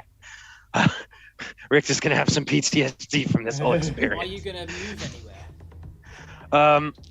Yes, Richter is going to step over them so that he can be between them and the shade. Yes, Okay. thank you for that. Brother Draug, it is your turn. Draug, readying himself. Come on. And then he just steps into the tunnel and just starts moving forward, knocking another arrow and just loosing it one after another at the remaining shade. Okay. It has no cover because you ignore it. Oh, that's a natural 19 to hit. That first one, it scatters down the side, arcing round and striking it dead in the chest as it kind of stumbles backwards from an eldritch blast. Okay, ooh, that's a really bad roll. Okay, 9, 10, 13, 16, 18, 19. That'll be 26 points of damage on the first one. You stride into the corridor, knock the first arrow.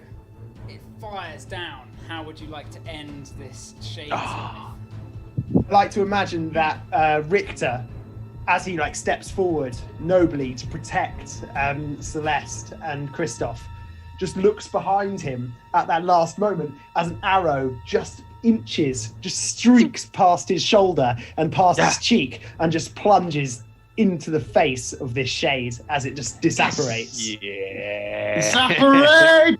Plunges- That's a word! It plunges into the head of the shade, and the shade is immediately thrown backwards into the sunlight as the obsidian arrow begins to heat up and then explodes out, and its body is just kind of torn asunder into the light that's emanating there. And that is the end of the combat. Take a seat. A seat indeed. GG. GG. Oh, we have to get them out of the tunnel. So, you find yourselves amidst a strange tunnel that Richter has carved through beneath the rubble. You hear the wailing of Celeste, and you see Christoph in his kind of husked form crawling towards her and just kind of whispering, "My darling, please help her." What are you doing? Does she? Can I use medicine to just see how bad she looks? Sure, make me a medicine check as the first one sort of nearby. Yeah, here we go. That's +6. Bam. 23. 23. She is fully in labor at this point. Okay. It's pretty amazing that she's just sort of managed to calm herself to an extent in this people shooting, arrows flying around, bolts of eldritch, giants at the end of the corridor poking them in. She's sitting, eyes closed, breathing heavily. There is some blood, but it looks to be, now that you're kind of closer, a lot of it is the fluid, amniotic fluid. Christoph, on the other hand, looks an absolute wreck.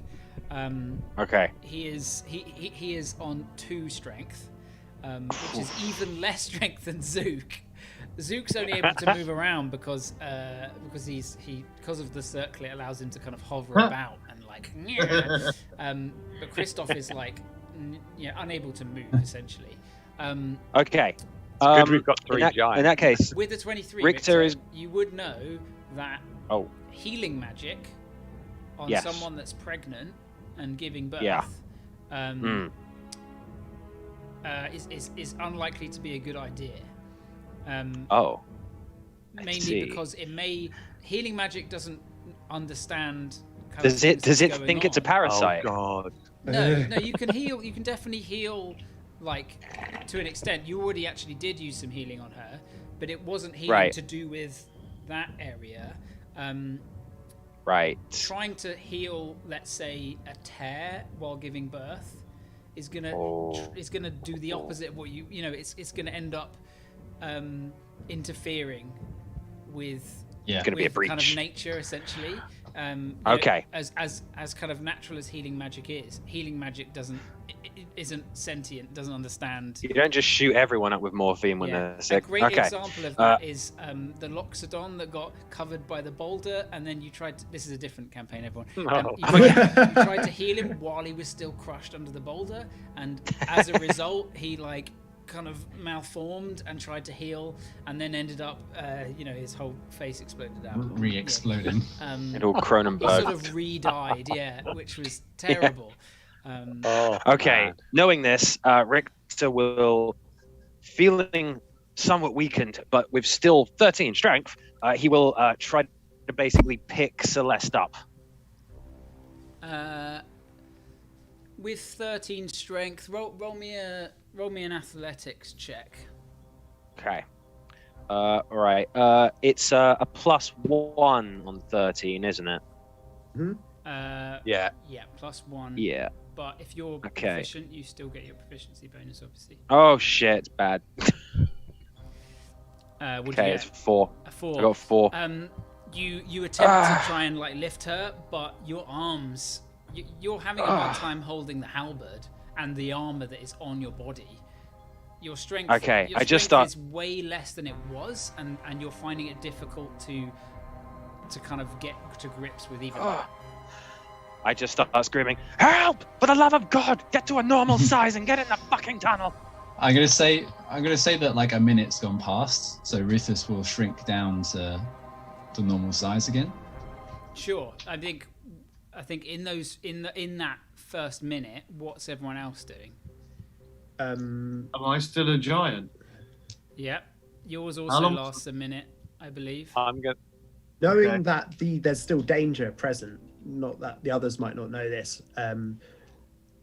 Dylan Draug will immediately leave the tunnel and start scouting in the direction that he felt the presence of the other, whatever it could be. He'd like to do that stealthily as well, if that's okay. Okay, make me a stealth check followed by a perception check for me then, please. Okay. We're going to move over back to the map for now. Close. Okay, so the stealth check's an 18. Okay. And is it hearing? Am I going by hit based on hearing, or is there a choice? What's the?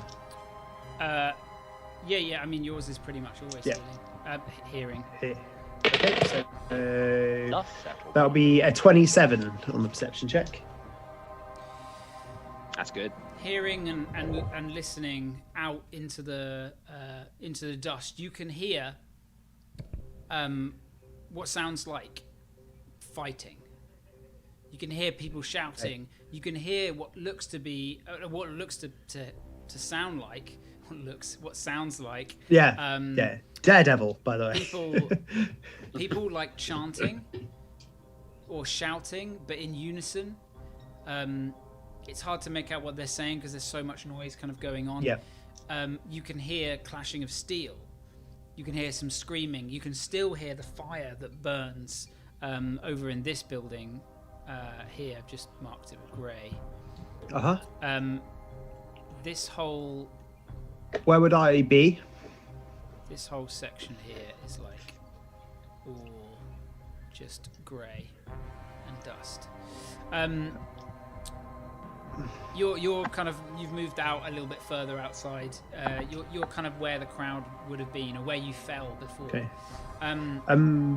You can't sense much in your 50 feet. Most people have left this area. Yeah. But you can hear stuff happening beyond this. You can't hear any specific one person.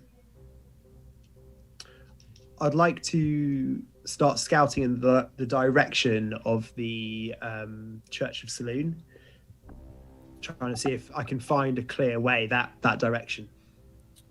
Okay, so that's quite far all the way over there. Yeah, but just sort of like making see if there's any going to be obstacles or.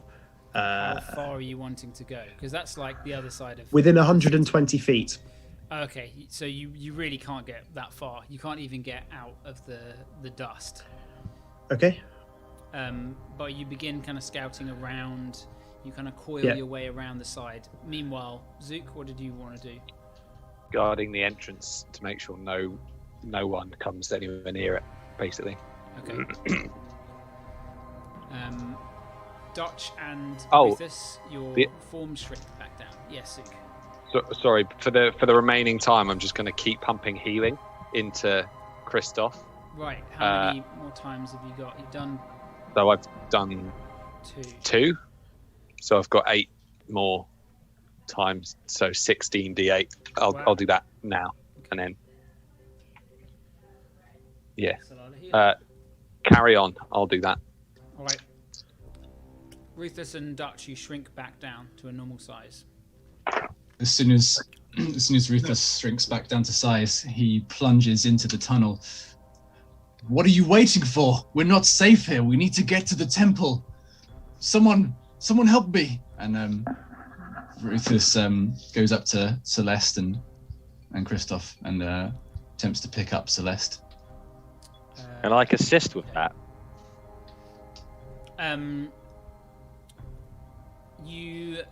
You've already tried, so I'm going to say no. All right. Fair. Rufus, roll me an athletics check. Am I disadvantage? Oh, still, because I'm exhausted. Yeah, you're still exhausted. We're going to have to deliver this fucking baby in the tunnel, aren't we? Yeah, buddy. Where's 6? It's a 15. You start to pick her up and huck her over your shoulder. I'm just going to make some rolls. Probably won't huck her over my shoulder. You carry her like a child, like a babe. Cradle. She kind of yells out in some discomfort. Christoph received 65 points of healing. That's well over his HP. He's back on full. He feels great. His strength is still 2. He's unable to move. But all his lashings of necrotic energy have disappeared. Mm-hmm. Where is Dutch? He can help. Yeah, can I run into the cave when this is all happening? Yep. So I want to book it straight in there. I can't, yeah, it doesn't matter, I can't see myself. I'd like to place my hands on Celeste, on her stomach. Yeah.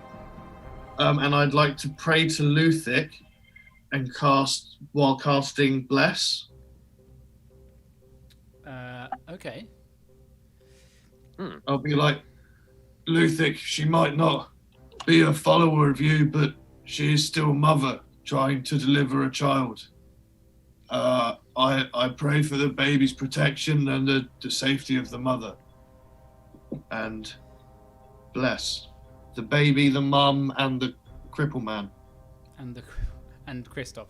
Yep. Okay, so that's going to last for the next minute. They are blessed. You're able quite easily to pick up Christoph. He's made a jerky. What are you doing? Are you staying? Are you moving?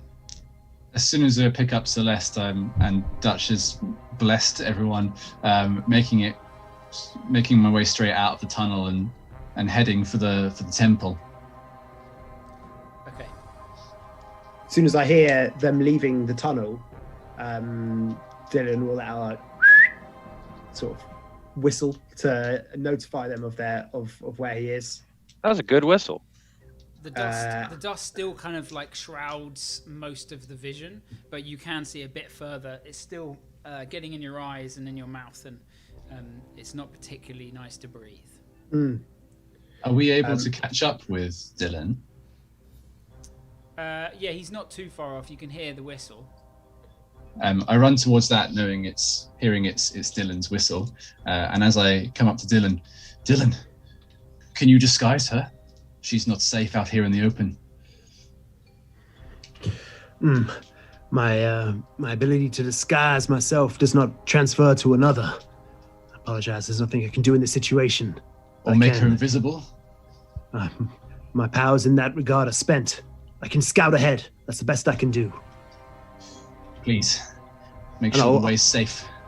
I'll carry on scouting ahead, sort of keeping within that 120-foot range, sort of keeping an eye, keeping my hearing tuned to any sort of sounds that might be enemies approaching.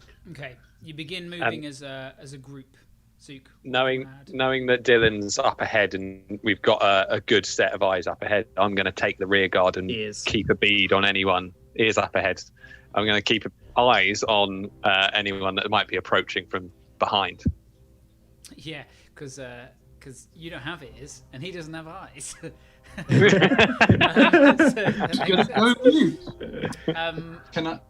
Can I use like my cloak?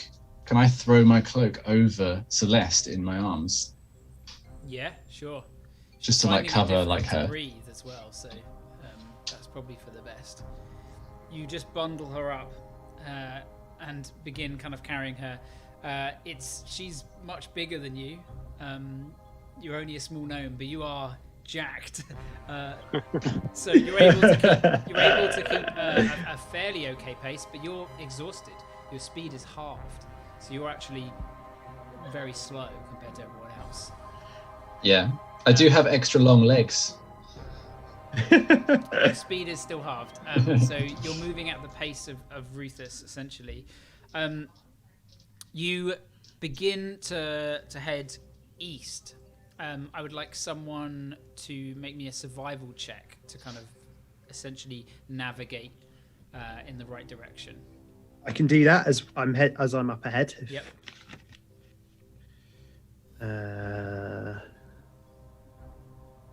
In fact, this is the first of the skill challenge. Okay.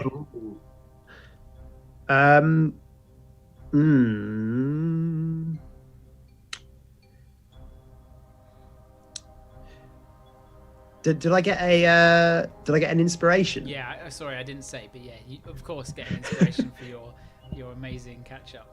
Oh, thank you. Do I already use it? That's not too bad, but it could be worse. It's a bargain. Yeah, it's. I'll keep it. It's a 14. A 14. Yeah. You begin heading what you assume is east through the rubble, and eventually you make your way out of the kind of dusty area.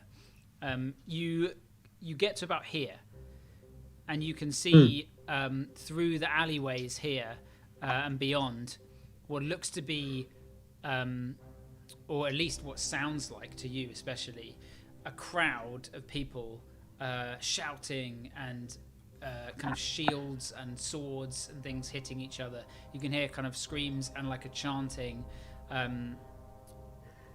Ahead of you, you sense, as you all kind of begin to slowly catch up, ahead of you, a noble carriage comes out of an alleyway, skittering kind of around the corner, the horses kind of whinnying and suddenly stopping as a few you wouldn't see, but the rest of you can see now outside of the dust, figures with kind of bandanas and cudgels and sort of what look to be kind of coupled together weapons jump out in front of the carriage. The horses sort of neigh up, and one of them begins opening the door, pulling out what looks to be a noble couple who begin kind of screaming. In these few moments, what are you guys doing? Is there like a way we could go using this as a sort of a distraction to skirt around, and I can sort of beckon Rufus and the others to a direction that's not like, it's averting where their attention immediately is. So yeah, this is about here. You could head this way. You could either cut through the alley here or circle all the way down and round. Let's circle down. Okay, you begin heading towards the Radiant Gate, straight south, kind of curling your way around. As you're kind of running off, carrying the various people with you, Zook as the last one, and with a good passive perception, you can see these muggers or looters or whatever they are pull and begin stabbing quite violently the two passengers from the caravan. One of them is a man. He lets out a scream as the other man stabs through his hands, just shanking him over and over, while the others grab any sort of possessions from the carriage and begin kind of running off in a mad panic. You begin heading south round here. I would like someone to make me the next part of the skill challenge to navigate your way to the Lunar Temple. Richter, during all this, would like to disguise self, transform into one of the priests that he saw when he was briefly at the temple when we were looking for Celeste. Okay. And he would like to sort of walk, maybe move up ahead, so he's like ahead of Celeste, as if he's like leading the way to the temple. Okay. Yeah. Are you going to take the lead on this section of the skill challenge, or sort of depends on like what's ahead of us? Are there like people or anything? It's kind of up to you. It's a skill challenge. Okay. Richter would like to, already feeling weakened from his lack of strength, he hobbles like an old priest, trying to lead this wounded civilian towards a place of healing and safety, away from all the fighting. And he would like to use persuasion to say things like, make way, an injured woman, hurt in the fighting. Oh, a strong and capable rebel, but she was wounded by the cursed spears of the Imperial dogs. Okay, make me a persuasion check, please. Okay. Plus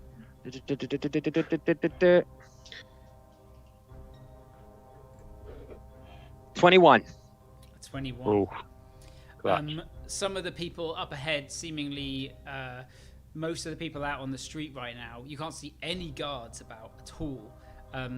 It just seems to be people either kind of standing at the doors of their homes, looking over towards the smoke rising. Some people are kind of running past. Some kids kind of run into your way, but people seem to clear and move as you begin heading towards the Lunar Temple successfully. You round the corner to here. Would you like to head north or south? round this building. Wait, sorry, can you do again this one? So you can either head up past the Glinting Mint that way, or head kind of more of a detour round through this section there. I say we avoid the big Glinting Mint. Yeah, it's full of money and Yeah. it's further north. It's going to be a target, Okay. I think. You head right, heading kind of down round the back of this building through the alleys. You can see briefly the Molten Star Forge to kind of your south. Seems to be there kind of crowd of people standing out the front, looking over towards where the smoke's rising. Some people still, it's not been that long. Some people still kind of like in shock at what's going on. You can see a couple of guards are there, looking over, and they kind of watch you run past. You head down into the alley, and as you pass through here, you see in front of you, kind of rounding the side, what look to be a dozen of the same kind of figures, cudgels, essentially kind of like peasant militia. They round the corner. The Yellow Turban Rebellion. One Yep. figure in kind of dark leathers and a hood up at their kind of helm. They see you and kind of they all hesitate, including the one with the hood up. Can I helm this one? This isn't part of the skill. It's like intermediate to the skill challenge. There's mini events. The one with the hood looks. You can just about see their eyes kind of glinting. Looks towards Rufus, recognizing him. Get him! He's one of them! And he points towards you all. What are you all doing in this scenario? Am I stealthed in this situation? I presume that I've found like a dark, shadowy corner where I can duck behind. Mm-hmm. I would like to try and take down the leader of this group with a stealth shot. Okay, make your attack. Okay. Am I hidden, or do you want me to roll for that? I roll perception. I'll do a sharpshooter on this. Okay. So that will be a 17 to hit. A 17 hits. Okay. So do you want me to roll some damage, or? Yeah, roll damage. Okay. Okay. 6, 10, 15, 16, 17, 24, 34 points of damage. Oh, 34 points of damage. The bolt takes him in the shoulder. The arrow kind of slides in and shatters out. Do I get my second attack? I'd like everyone to roll initiative now, because you've started Okay. combat with them. So we stand back up. Ah! I wasn't sure whether that would be combat or not, but I guess so. Hang on a sec. The rogue decided. Sorry. Do I get my second attack as part of that? No, it's like your first attack is almost Bonus like the round. reaction, and then everyone needs to roll. But if you go first Wait. again, you'll be able to shoot your entire turn. So Okay, that's fine. Yeah. God damn it. It's a 2. Just before I initiative, didn't roll good. we have a toilet break. you know what? Yes, we'll have a quick toilet break. That's a great idea, because I'll set the map up. I've got it here. Cool. Oh. Right, we pausing the stream quick. Nah, I keep it running, but I'll just stay on. That's good to know. All right, back at 5. Back in 5. Yeah. Back We'll in do front. a quick one.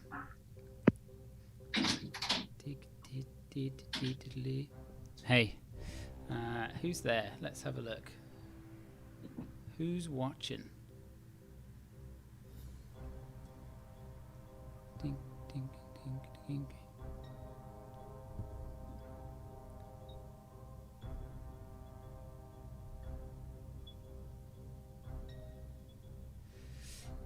Is anyone there? Is anyone there?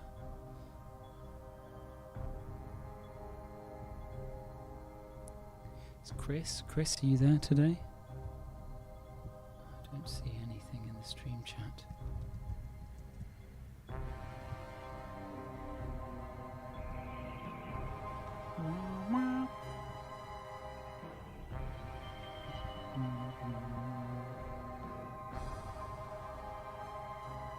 Oh, we're breaking. Yeah, we're having a quick wee break while Okay, this is nice. being set up. But I'm still on. I'm setting the old thing up. Oh, this is definitely much better. Yeah, Yeah, 100p. for show. Nice. We're all stoked. We're all quick. And I'm 2 brew dogs deep. I'm gonna grab a brew as well.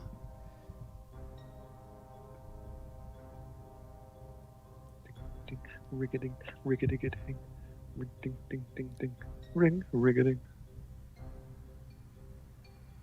Let's check actually if it looks all right on the stream whilst we're all stood up. I'm assuming it's fine.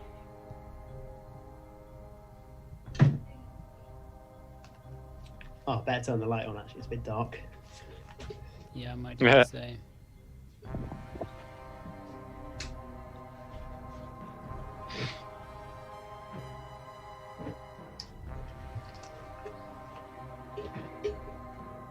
What's up?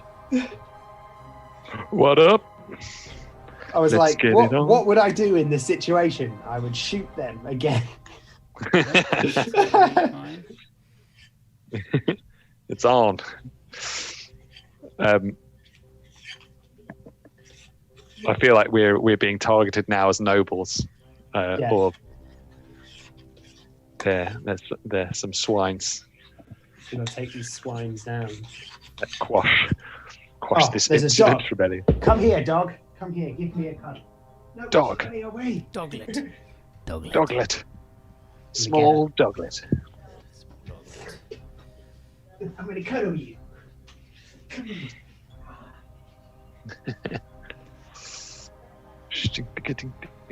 Okay, it's set up. I'm gonna grab a drink. We are still on stream, just so you know. Nice. Oh, it's a Bream. Mein Hund. It's a Mein Bream. Hund. Who's this? Who's that? Oh, look Who's at that? Look at that little Ah, prim booty. Breamy. Oh, yeah. Such a Ooh. Breamy. bobby. Oh, This is so yes. so house elf. she's excited to see her Unky Roop tomorrow. Yeah. Give my chest a good rub. Yeah, you're gonna get a good scrubbling.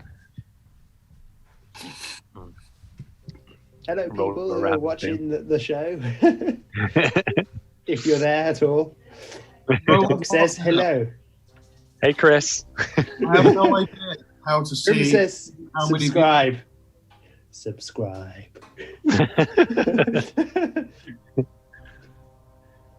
Okay, here's the deal. The first 5 monies Don't we make- make. Don't whatever make promises we comes on the can't keep. What are you saying? The first, So, like, the first 5, whatever currency we get, we'll spend it on the dog.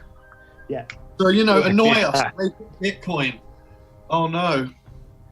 she loves a fluffy toy. That's her preference. I'll let that one up. Go on, you can sit on the chair. Man, away, Away, Hund. away, death hound. What are you doing Little, on the desk? What are they called? The little fey dogs. A-dogs? There's a kind of fey dog, and it's like a teleport hound, and like run along like that, shoop, pop out of existence, then pop back in. Oh yeah, I know what you're talking about. Yeah. Like, I can't Blink remember what they're dog? called. Blink dogs. That's it. Is that Blink right? dog. Yeah. They're cool. We haven't got many pets. We've got Ook, but that's it. No, Got Cinder. We got Cinder.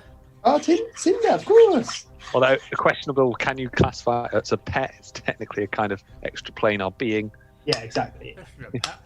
no beast. We did have a dragon. Yep. Briefly. At one point, you did have a pseudo dragon. I He was wonder a what happened to that. Well, Fuck that dragon. No idea. You just didn't ask for my help in charming it. yeah, it was just up to Dutch, and it didn't enjoy the rolls you made, so it flew away.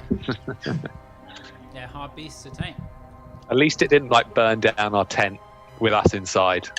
There could have been worse scenarios.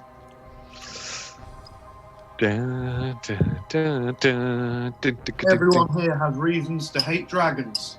Some more petty than others. Yeah, that's true. Mm-hmm. There's only Pro shizzle. yeah. You know what?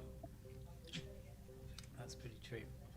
Well, you either worship them, you hate them, or you befriend them. Well, Varian only worships the platinum dragon, and but there's the evil dragons, and that's literally what he's against. Dramatic dragons. It's funny because he's never participated in one of the dragon fights. He's always missed it. He'd be able to understand all the draconic, wouldn't he? Because he can speak it. Yeah, he speaks draconic. Dragon Rolo. Ghost. We literally spammed him so much. Like, so, Varian turning up to save the day? No, I didn't get a single message from him. Bless him. Yeah. We're abandoned. We have to find a new companion. Busy boy. Well, if you go certain places, there are certain people that I've already asked to do some stuff. Oh, nice. I've asked a few, James doing it. people. Well, we know if we're going to the Feywild, that's what's going to happen, right? Yeah, If he has to if you go to come. the Fae, you'll get a James Gifford companion for that arc. Oh my god. Go straight to the play and fuck all this bullshit off that we're doing now. I mean, I feel like we're going to just jump Soul Reach and just get out of fucking Dodge. Take these scrubbers out of this town because it's just gone tits up. Let's get out of here. Like, there's so much shit. We go loot the magic shop on our way.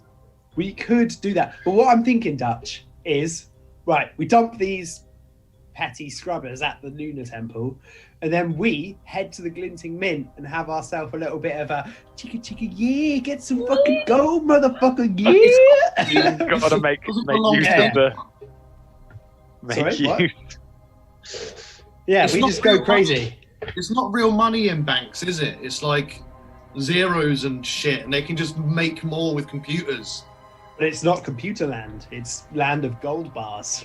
Exactly. So just fucking be a wizard, Jesus, and more gold. It's not fucking hard. Just fucking be a wizard, Jesus. Yeah. That's my next character, a wizard, Jesus. What You class called are you? it. Wizard, Jesus. That's basically Quizlam. A wizard, Jesus. Yeah. I bet he's proficient in alchemy and the kind that's like proper medieval where you turn iron to gold and stuff. Yeah. Transmogrification.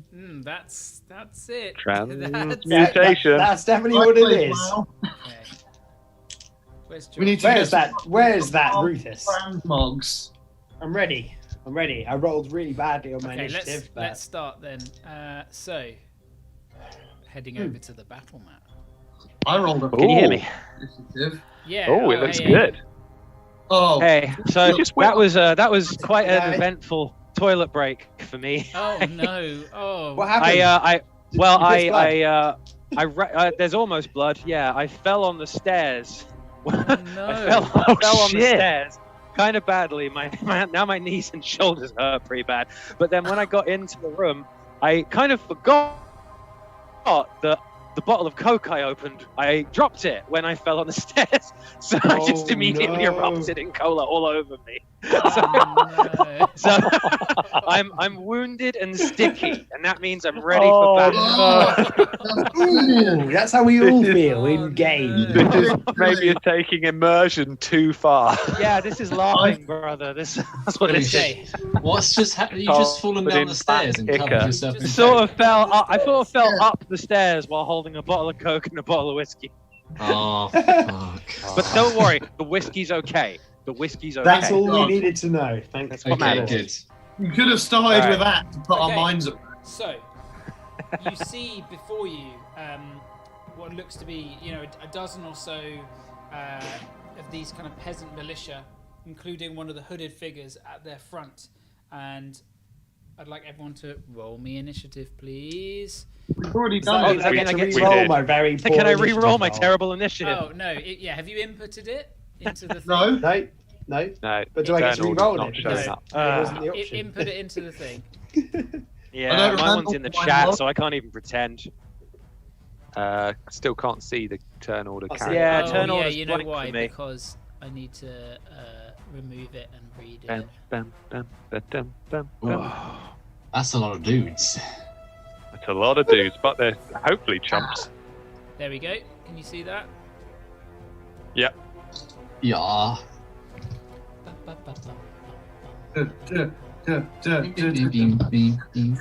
I rolled exactly the same as last. Birdman. Hey, Oh, right. why won't it input? Hold on. I want to see it like in detail. It's so blurry. There we go. Yeah, it is I can't blurry. tell any details. What's blurry? Birdman. Theo's camera, so all I can see is like blue and red, basically. That's a shame. I'll send Then I'll send some photos. Yeah. Oh shit! On this phone, I cannot see the map at all. Okay, so this is going to be complex. I'm actually going to have to reload. Really sorry, guys. Well, Be I 2 can, seconds. I can just describe it to you. Yeah, that works best. Yeah. Okay. Okay. That's Cool. totally Okay. Great. fine. Let's crack on. Let's see if we can get past another round of combat in this game. Yeah. Okay. Like, so, let's begin. Real quick, let's fucking get our dicks out and oh just go. no, these rolls. They were bad. Very bad. Right, indeed. so the bolt hits this guy Yeah. on the shoulder. He immediately, you watch as his eyes kind of darken. He looks up kind of wildly and just whoosh into shadow, God disappearing. damn it! No, Ah. kill him. I was gonna do a whole dun, thing, dun, dun, dun, dun, dun. but no, the rogue had to shoot a dickhead. He is going to. We could have. It was a persuaded good him. idea. They're peasants with cudgels. If you kill the leader, they'll probably scatter. It was a good idea. Yeah. He's going to disappear. Next up is Rufus. You're actually before the peasant militia. Ooh. Okay. Seeing the danger ahead of me, Rufus quickly scans the area and sees this sort of like corner over here. So he dashes over there. Not actually dashing, but just as quickly as he can. I've only got 20 feet of movement, haven't I? You do, So because you're 5, half. 10. Are you putting Celeste down? Yes. What will that cost me? To do it carefully, Nothing is half your proper. movement. Okay. Considering all this, Rufus scans the area as I did before, and then sees sort of directly behind me. I take a step here to this point, and then I put Celeste 5, 10, one more to here. I'll put her down on the floor in the alleyway, Okay. and just kind of stand over her, shield drawn, sunblade out, and I'm just going to ready action for if anything appears Okay. to strike out at it. So, next up is the peasant militia. Seeing their leader kind of like disappear, they look towards one of them for guidance. And they roll really well. One of them is like, down with the nobles, and they kind of charge forwards. 5, 10, 15, 20, 25, 30. That's it, bitch. Get closer. That guy gets to there. Yeah. Damn You're it. in the right position Damn it. there, Fred. Gets to there. Come on, bring it. Move Bring this it. big Yeah, lump. Yeah, just get to come there. on over. This Nothing in guy way. can- Nothing this guy lying in can way. get up close enough to strike at you around Yep. the corner. He's gonna strike at you with his cudgel. Okay. You can see a wildness in his eyes. He's bandaged around one arm, and you can see Yeah. he's missing a couple fingers as he kind of bashes it round. He rolled a natural 2. You just duck, and it hits the wall. I look at him, and I'm still in my hybrid form, so I just like stare him down, and just growl gently.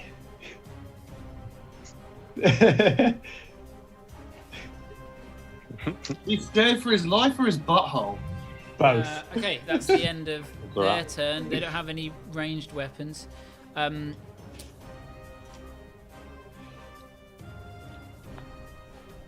Let me double check something.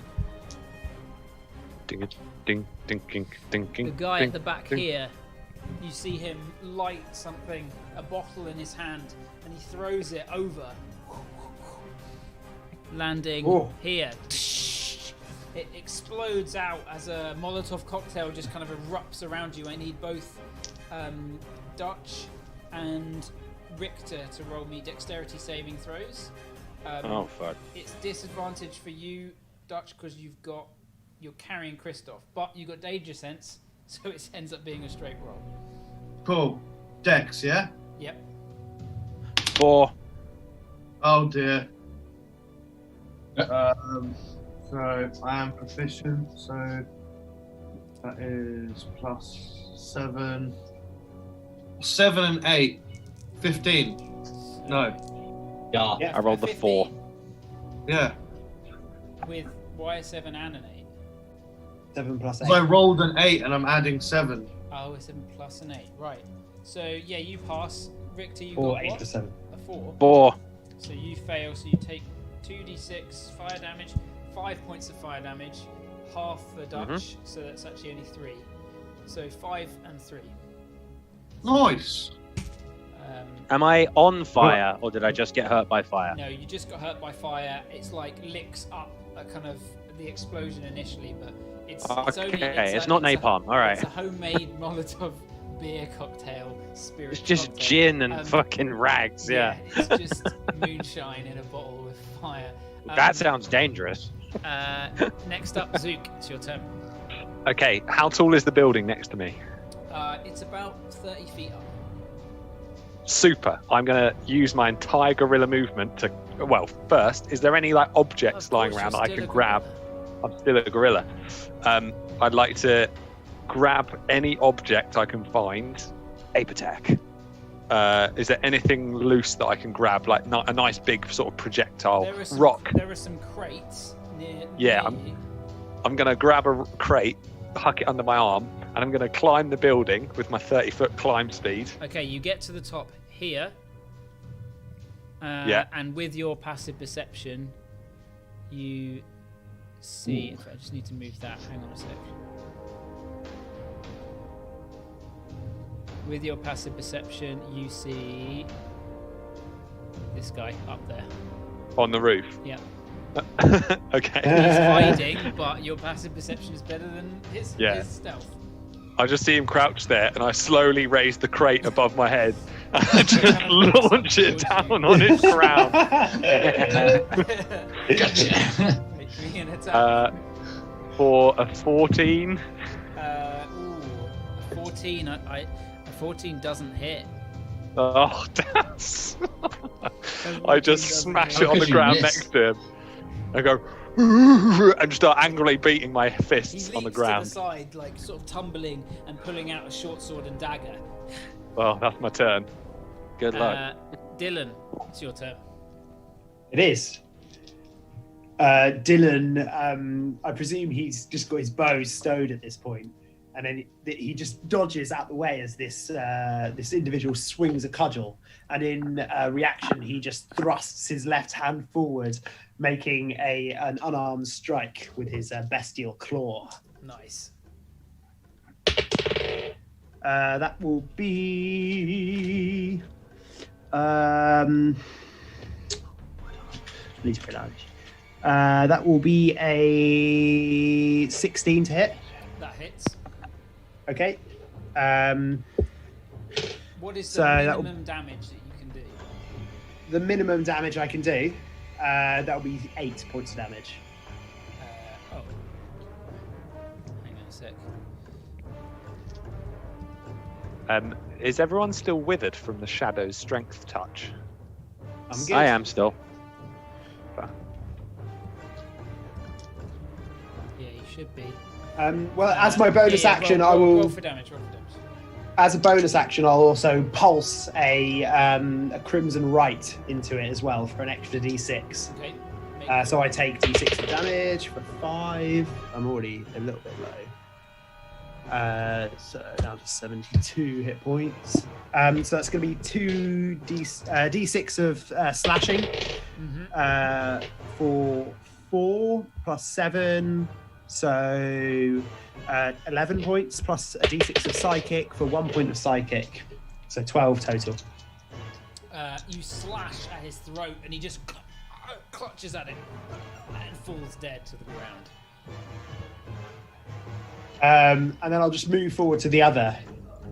And I will just, I'll look at the group of them and I'll just say, I suggest you turn your backs from this place.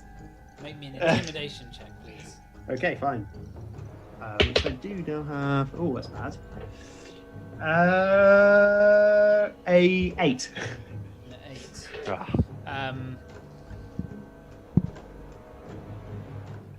I'll say you have advantage because of you just killed the guy and you're in. I rolled a 2 into a 3, so a 9. Nice. Yeah.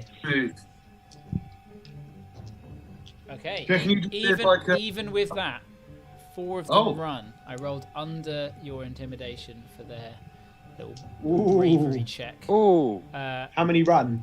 4 of them run. These. They failed battle shot. This guy begins to run. This guy begins to run. This guy begins to run. And this guy begins to run. And so I will just move in between the last 2 who continue to stand using my. Them, but they will move on their turn. I just realized. Yeah, no worries. I'll move in between the final remaining 2, using my second attack action to slash at the one on my right, and my bonus action to slash at the one on my left. Okay. Oh, that's cool. Okay, so a natural 14 for a 25 to hit on the first one. Okay, do you want to just do the total damage? Yeah. Okay, so 8, so that'll be 15 points on the first. Okay, make your second attack on the other guy. A natural 18 for a 29.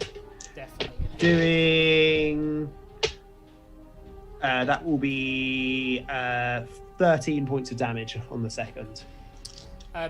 You strike the guy directly opposite with a blow that strikes across his chest. He's flung back, hitting against the wall as he slides down, blood kind of pooling behind him. You spin, slashing at the other one, catching him across his forearm, but it just rakes through and then across his face. He also falls to the ground, bleeding out, both of them lying dead. Make me an intelligence saving throw real quick. Okay. That's a 22. Ooh. Something urges you down towards the bodies. You squat for a second. You just almost like there's something pulling you towards them. You just squat towards them, putting your claw out, almost like pushing your claws into the body. But then you kind of shake your head as you hear the voice in the back of your head say, "Yes." You recognize the voice as the voice of the Queen. Can I give in to it? You can if you choose, yeah. I choose it. Okay. We'll end your turn there, but something will happen in a sec. Dutch, it's your turn. So I'd like to move up beside my brother. Mm-hmm. My speed isn't changed by what's it called? Christoph? Yeah. It's halved carry. When I grapple someone, it doesn't halve my movement when I carry them. Oh, because you're... The grappling feet in the squared circle. Yeah, so would carrying then also halve it? I would say it does, because it's different to... He's not... The grappling is something you're trained in. It's not the same as hucking someone over your shoulder and moving. It's just fair enough. like carrying stuff. I think otherwise it'd be... Yeah, it's not something that it states.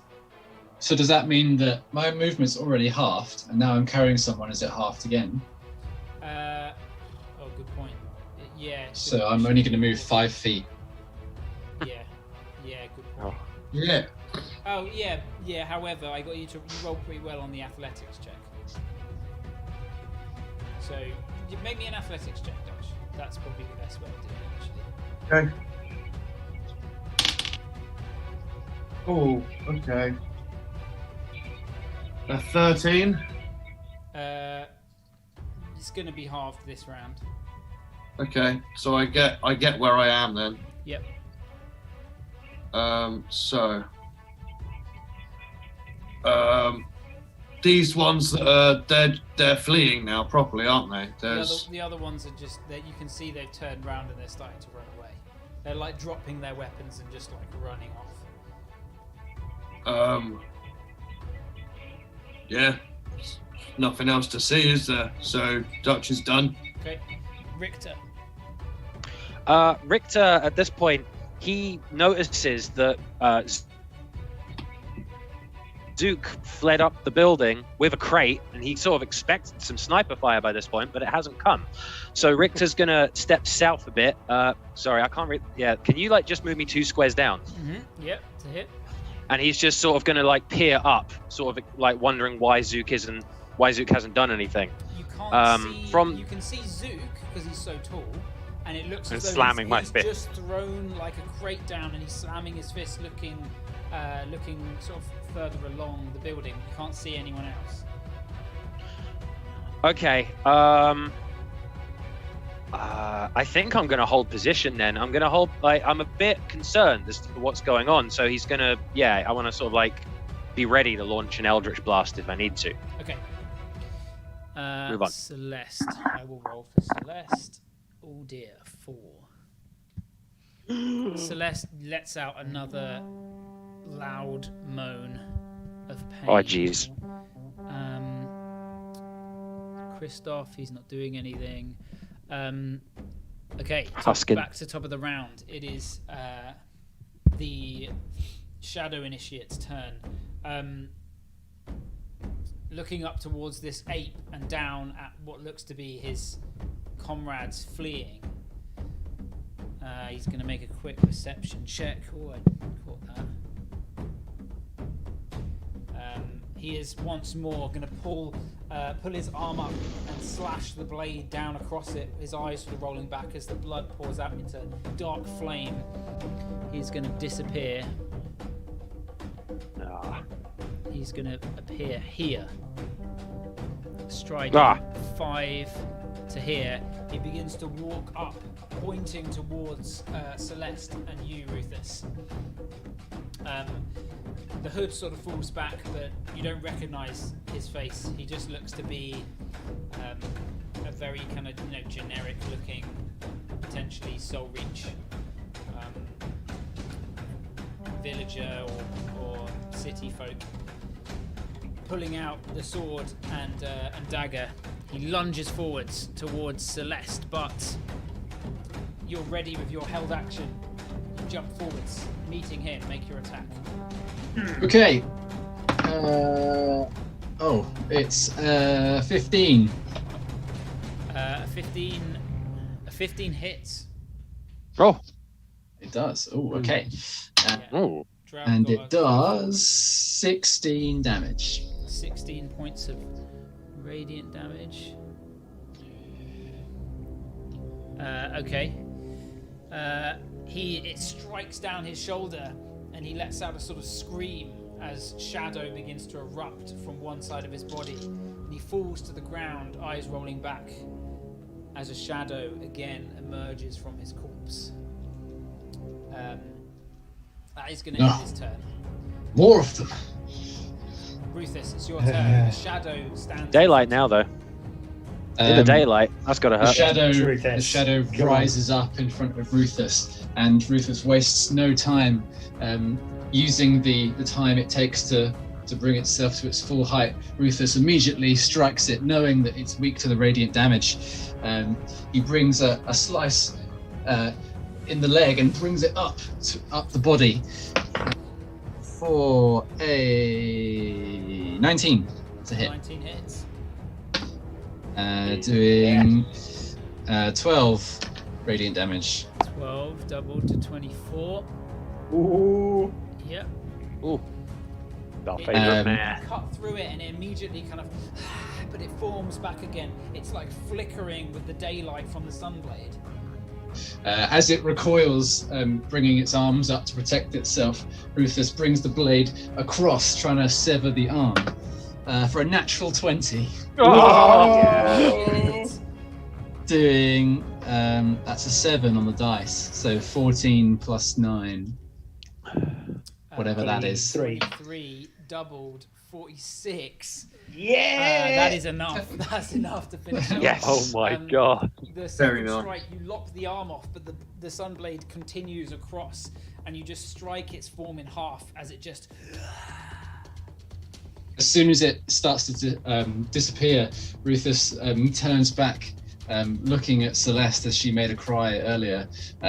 There's no time for this. We must be on. And I'll use the rest of half of my movement to pick her up, and then the rest of my movement to make my way out.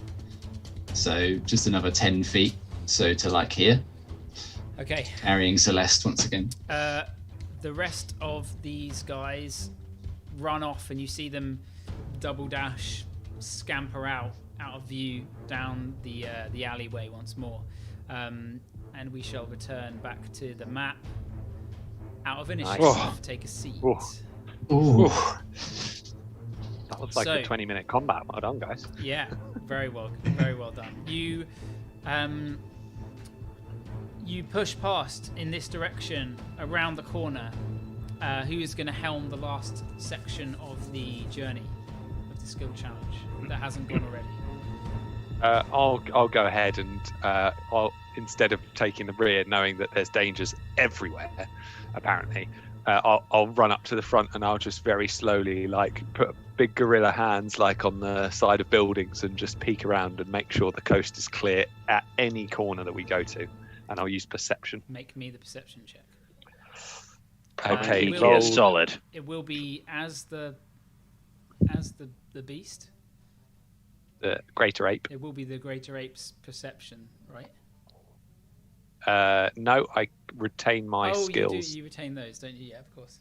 Yeah. So that's it rolled as a 5. It becomes a 20. Jesus. Jesus Christ. See Keeping everything. an eye out, you manage to avoid what looks to be another group of rebels, peasant militia led by a darkened figure in the same, the armor, the leathers that these shadow users seem to be equipped with doesn't seem. It seems unlikely to those of you with higher intelligence and wisdom. It seems unlikely that peasant militia would be able to arm themselves with that. Carries the stench of Oscar. It's hard to know where they would have come by this unless they were, I don't know, armed or have been equipped for a while. You round the corner, avoiding some more, and you can see the gates to the Lunar Temple are open, and you can see what looks to be at least 6 or 7 guards standing on the gates, kind of looking around, and you can see some peasant folk are running up the stairs, and they're kind of ushering them in with worried looks on their faces, the kind of smoke rising from across where the Grand Loom once was. Some priests are kind of letting people in, but the guards look to be, they're looking out at all times. You begin rushing towards them up the steps, and the guard and priests immediately recognize Rufus, and begin kind of ushering you in.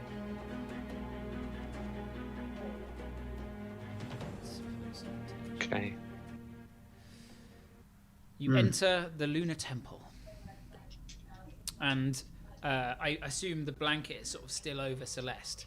One of the guards kind of runs up to you and is like, Lord Suncrest, we've seen people running around the streets, smoke rising from the Grand Loom. Whatever is going on. I sort of get quite close to him, almost in an aggressive way, and look straight into his eyes. Are you loyal to this city? Of course. Are you loyal to your leader? To Christoph? To the Empire? Then find us a safe place within this temple. Celeste is about to give birth to your heir. His eyes sort of widen. Fetch the high priests. He looks towards 2 others, kind of issuing Master the some Rohirrim. commands. You look outside what look to be the main sort of gates, the main doors of the church, and you can see a platoon of dark armored figures enter the city from Salune's Oh gate. shit! The banner above them is that of the Blackfriars. Oh, the I look towards another guard, if there is one. You there!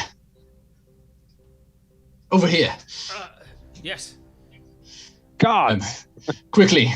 You must bar these doors. Nothing can enter. We must keep Celeste safe. They kind of look towards you and they're like, but my lord, the army's here. And one of the guards begins rushing off down towards the Blackfriar army. I call him back. He kind of stops. Make a persuasion check. 24. He stops, kind of looking towards you, confused. Yes. They are no longer your army. Yes, my lord. And he kind of runs back up the stairs.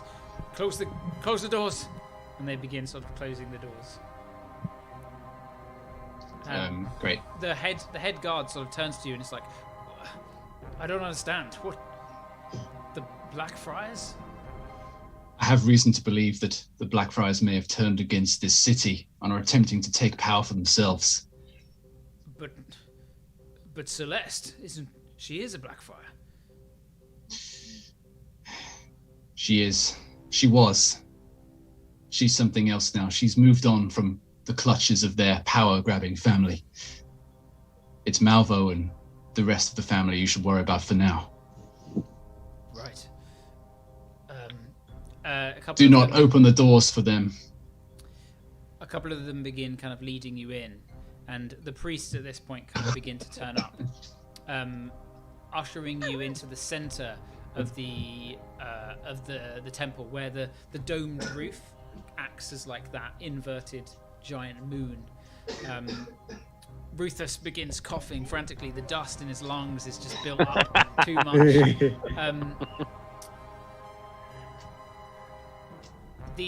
So you have a choice now. You can aid in the birth, which would be a skill challenge, or you can just leave it up to the priests that are here at the Salune, at the Lunar Temple. I'm gonna help. I mean, I've got medicine. I feel like I'm dying. What? All right. I just choked really badly on some tea. Yeah, you don't all have to participate in it. No. You can choose to. You can choose not to. It's up to you. I think. I think Dylan would rather sort of guard the temple, maybe like finding some high ground, acting as like a lookout, as a sentinel for any encroaching danger. Then okay. I'll go down and help. Yeah, with medicine and an oath to defend the innocent, the most innocent person here that Rick can think of is the unborn child. So he should probably help. Okay, so Zook and Richter are going to help. Yeah, I'll shrink back to Zook form to fit through the corridors. I think Dylan would turn to his brother at this point, looking for aid in his intention to guard the temple,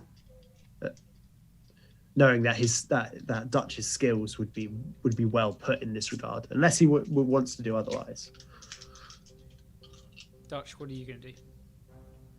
I'm gonna help the birth. Okay, you obviously weren't listening to what Theo just said. No, that's not what Dutch is gonna do. All right. So what do you say to your brother then? But Ludwig, I should help her. Dylan puts a hand on Dutch's shoulder. Do what you must do. I'll keep us safe from the outside. Ruthus, what are you doing? What happened in that moment? you coughed your guts up, all the dust from the explosion. You still, it's getting to you. You can choose to participate in the skill challenge of the birth, or you can do something else. The priests will kind of fill in for people who aren't there, essentially. Okay, I hand Celeste over to a priest.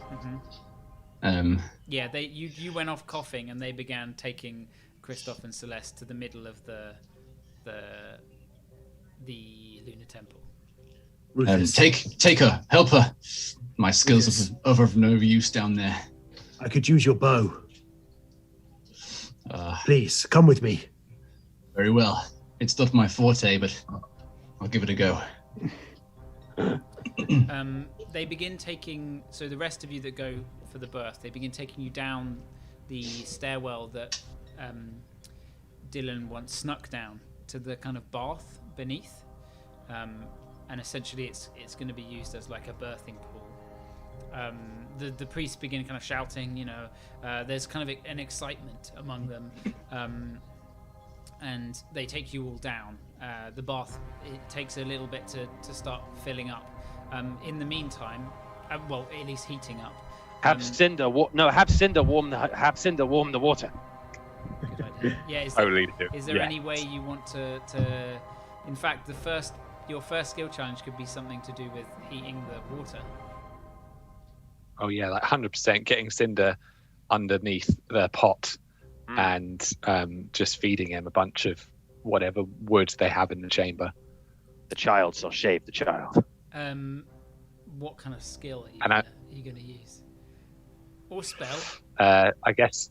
Oh yeah, I mean, I could cast Produce Flame to kind of like pump him fuller, and I will also, remembering back to the quiet conversations I had with Richter around the firelight, remembering some of the words he taught me in Ignan, Zook will keep saying burn, burn, burn in Ignan, in Primordial. Okay, so you're using the spell as your instead of this check. Yeah, to kind of pump fire into him. You ignite Cinder as he begins kind of rowing, eating, kind of taking the logs into his mouth and igniting some of these. It's rather than a pot, they're like heating up stones. Similar to like a sauna, to get it all like steamy. That is the first success in the birth skill challenge. Who knew that this Who'd would have be thunk it? Labour, a D&D session. Meanwhile, Ruthus and Dylan, you talking to some of the guards, you find your way up to essentially the one of the steeples of the Lunar Temple, where you can look out sort of across the courtyard. You can see what looks to be a platoon of the Blackfire Army, or I guess like a regiment or something, pushing back, acting almost like as riot shields, pushing back what looked to be a really angry mob from the storehouses. More kind of peasants in arms, and you can see the occasional dark hooded figure running across a rooftop, signaling to some other people, shooting a bow down towards the Blackfriars, who seemingly are pushing up through the town. You see some guard join the Blackfriars in their kind of attempt to quell this rebellion that is happening. They don't look to be like they're storming the temple or anything. It looks to you like, if anything, they're helping. What would you have us do? Don't know what's going on, Dylan. I don't know who to trust. It seemed almost convenient that the forces were already here before the riot started. There'll be time to think on that later. For now, our aim is to protect Celeste. At least while she can give birth. Okay. Thus, we shouldn't draw attention to where we are. Make me perception checks, basically. Okay. Is it daytime? It is. I get advantage. Hey. It's a 11. 24. Okay. That's like you essentially keeping watch. Meanwhile, Richter and Dutch, how are you going to participate in the skill challenge? Richter thinks back to his time spent at the scabbard and the various ailments that he helped in the infirmary. Most of them were battle sort of wounds, but there were a few times that peasants were brought in. And there was a time he remembers that a peasant woman unfortunately lost a child due to a breech birth. So Richter is going to use his medicine skill to ensure and check that there is going to be a smooth sort of birth canal and make sure that it's not going to be complicated in such a way. Okay. Can I interject and can I assist with a spell? Ooh. Yeah. What I interesting- just- I'm not. It's just going to be aiding him. Sure. What's it going to be? So I'm basically going to float up to Richter. I'm going to say, Richter, you have the knowledge of several worlds in your mind. You had access to more know-how than anyone could ever imagine. You, I believe, know how to do this. And I'm going to tap him on the forehead as a little spark ignites and a tiny little owl starts to circle his head as I cast Enhanced Ability, giving you Owl's Wisdom and Owl's advantage Wisdom. on Wisdom checks. Oh! So yeah. Oh, you beautiful man. Make the skill check with advantage. Here we go. With advantage, first one. Oof, first one was 11. So I'm glad we're doing this. Okay. Come on, son. Richter, he isn't Come sure. on. I'm nervous. He thinks it's going to be okay, but no, he's not 100% sure. He's going to check again, just to be sure. 1 sec. Come on. 20. Oh. Okay. It seems to be going well. The priest, the surroundings, she's been lowered into the bath. You know, she's like gripping your hand with the ferocity of a dragon. It's just like crushing the bones in your hand, but you know, you're there. They've placed Christoph in the water Breathe. too. Breathe. He's like kind of floating a little bit, but the priest seems Is his husky body rehydrating in the water? It would be if it was because of water, but it's not. That's a success. Dutch, how are you gonna help? Okay. I want to cast 2 spells. Okay. The first one is to cast Guidance on the head priest man. Okay. So he makes his next skill check with help. Okay. And then I want to bless the mother, the child, and anyone who looks slightly tired, I guess. As you begin casting your blessings, you know, getting you get in the water and you begin floating some of the little bones and things like that. The priests are like, no, what is this? What? And they're like, no, out with you! And they begin throwing you out. That is a failure. Oh shit! Oh god! The wrong kind of spell to use in front of. We don't want your druid magic here, peasant. You're like trying to use a spell that they also obviously know, but it's orcish magic, and they don't want this massive tattooed orc with missing an eye, with bones in the pool. They're like, you know, they're trying to push you. They push you out, and it interrupts the spell. The priests. Okay, so the main priest. Did I get guidance on him though? You did manage to do that. That's less kind of That's good. Bones and stuff. It's like, but you know, it seems There's still some, just not a lot. We can make a soup. So yeah, that's a 23 on his medicine check. So 16 plus a 4 on the D4 for the guidance. See? You're welcome, you racist. Thank you, Dutch. They seem to be doing a good job. This goes on for a while.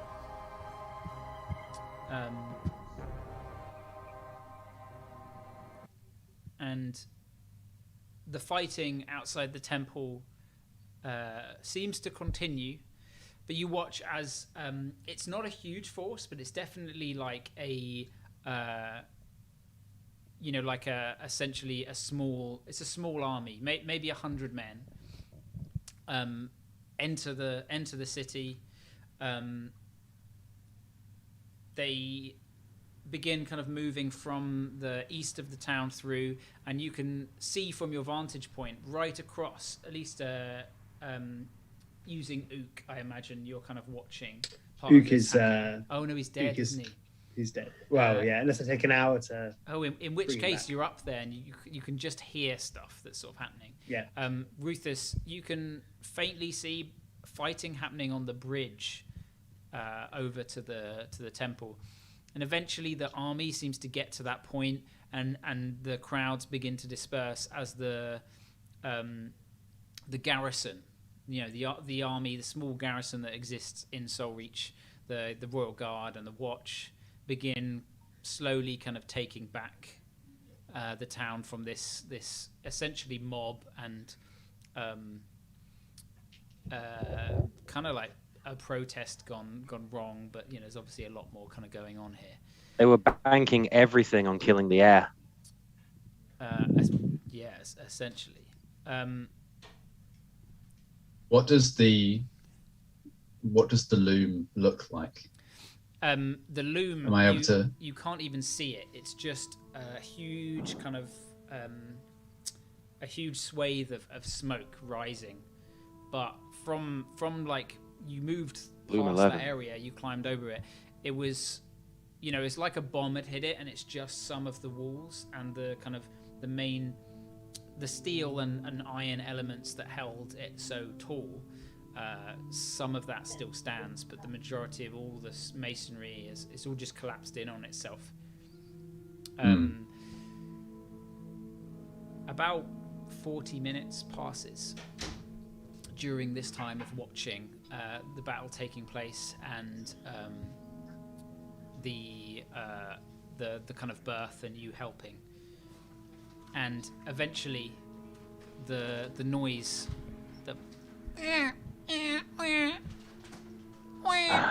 that's my best baby noise. It was good. It was a good mewling. Something like that, isn't it? The noise of a newborn babe can be heard, and for Zook and for Dutch,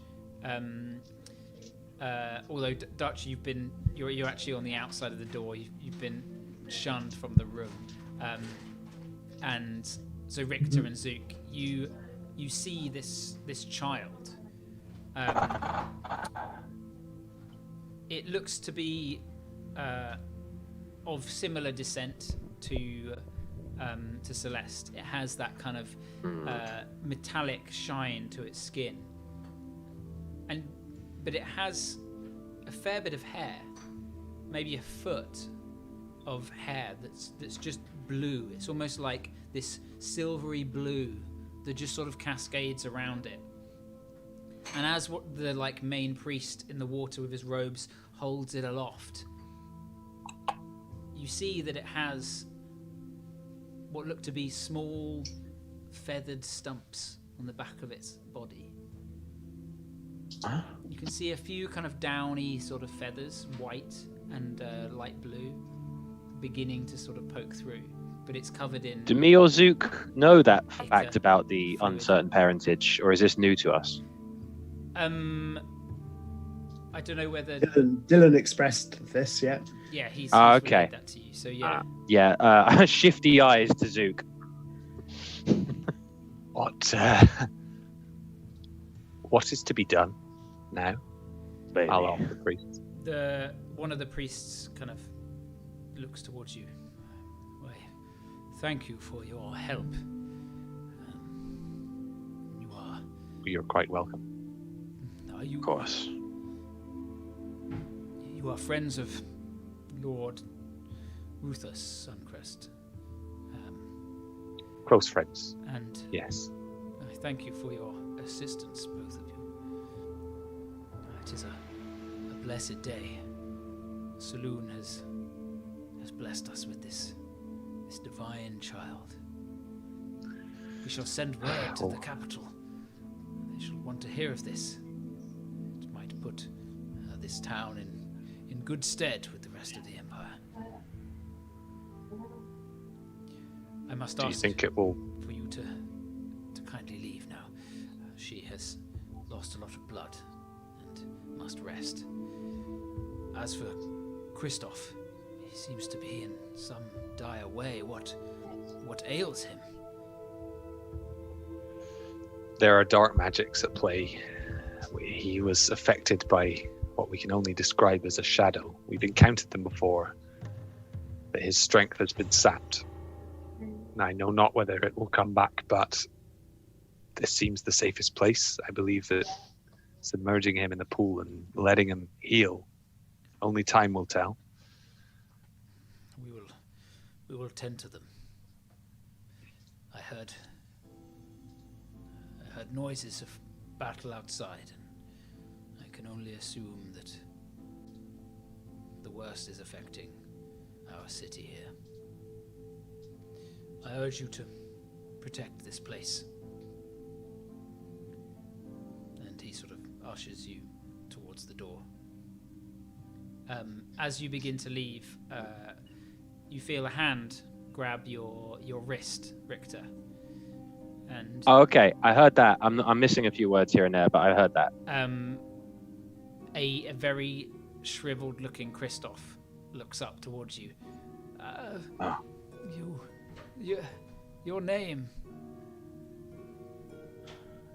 Victor Weiss, brother paladin of the Varamarkian Order of Dawn's Blade, and sworn brother of Rufus Suncrest. With sort of welling tears in his eyes, he just says, "Thank you. You saved my life. I will find a way to repay you." For now, Christoph, amidst all this fire and blood and shadow, it is enough for me to see, and I glance over at the child, that there is a single mote of innocence amidst all this death and chaos. You did your duty. I saw you as you were withered, hurl yourself in front of Celeste. There is a giant within you, Christoph. Nurture it as you nurtured a child. He kind of wells up further at your words. He just seems very emotional. He sinks sort of down as the priests kind of stop him from just sort of submerging into the water. I will take my leave. Rufus and Dylan. You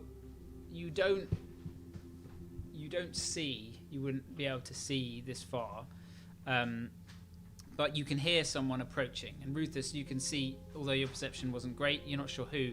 You can see two figures striding kind of up towards the steps of the Lunar Temple.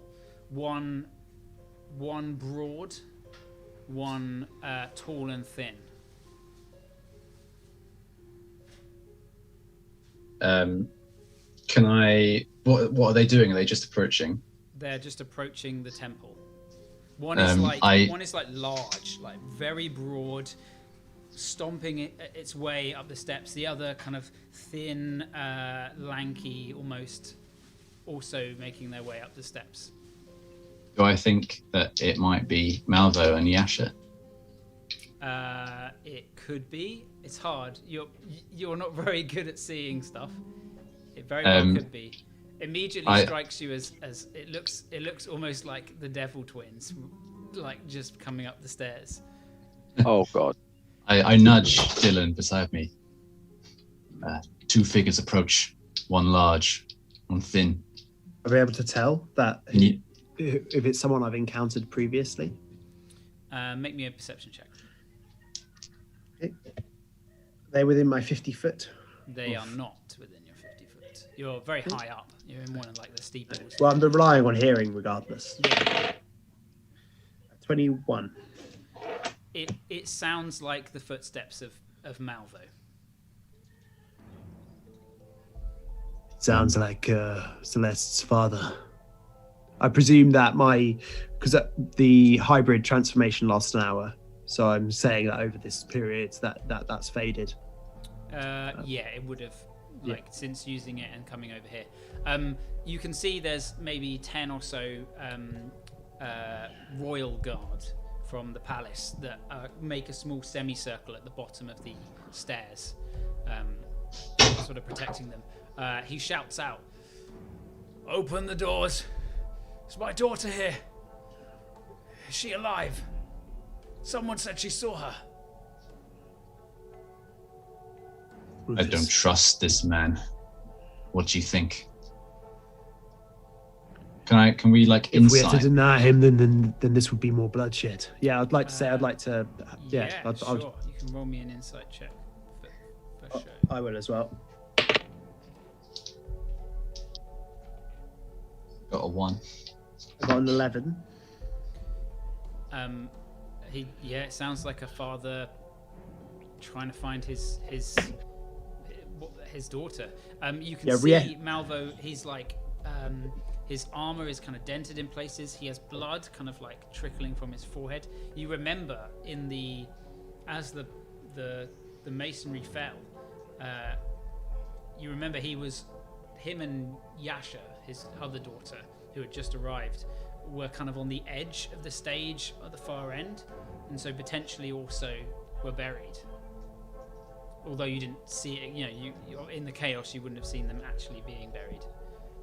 I know you don't trust this man, Ruthus, but I presume he is eager to see his daughter.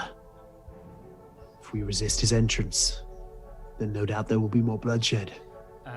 There's a boom, boom, as the tall, thin woman kicks the gates. "Open the fucking doors!" she shouts. You can see a rage within her. She's rage kicking the door. The door doesn't open, but from one of the windows sort of further down, in fact, there wouldn't be windows further down, but you hear a kind of muffled, "Who goes there?" from the guard who was instructed not to open the doors. I suggest you address them, Ruthus. We need to find out whether we can trust them or not, and we're not going to do that from up here. Let's head down. I can buy us some time while they kick this door, if you wish. Do not worry, I will not shed any blood. Sure. I've been ordered by Lord Suncrest, Ruthus Suncrest, not to open these doors to anyone. I'll take an arrow and I will, shooting an arrow behind where they're stood, I will use the teleportation of the quiver to appear behind them in a shadowy mist. Bam. You appear. Yasha, who's kicking the door, turns round. "Oh, you're fucking dead." And she pulls out her double-bladed great axe. I suggest you do not strike me. Malvo puts a hand out. "Daughter, he's with Suncrest. Ruthus Suncrest. Your daughter, Malvo, is safe. No thanks to Ruthus." He like, you can see the weight on his shoulder. He's visibly just like breathes. I see you have been through as much as we have. Please, just take me to her. Ruthus, he's on his way down. Yasha sort of strides, pushing past her father, pointing this like double-bladed great axe. It's a mean-looking sort of axe. She reading the description. Let me just read you the description of her.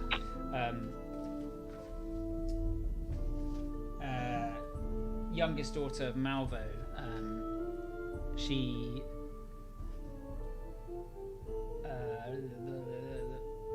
She's tall and slender. She wears dark leathers and a black cloak.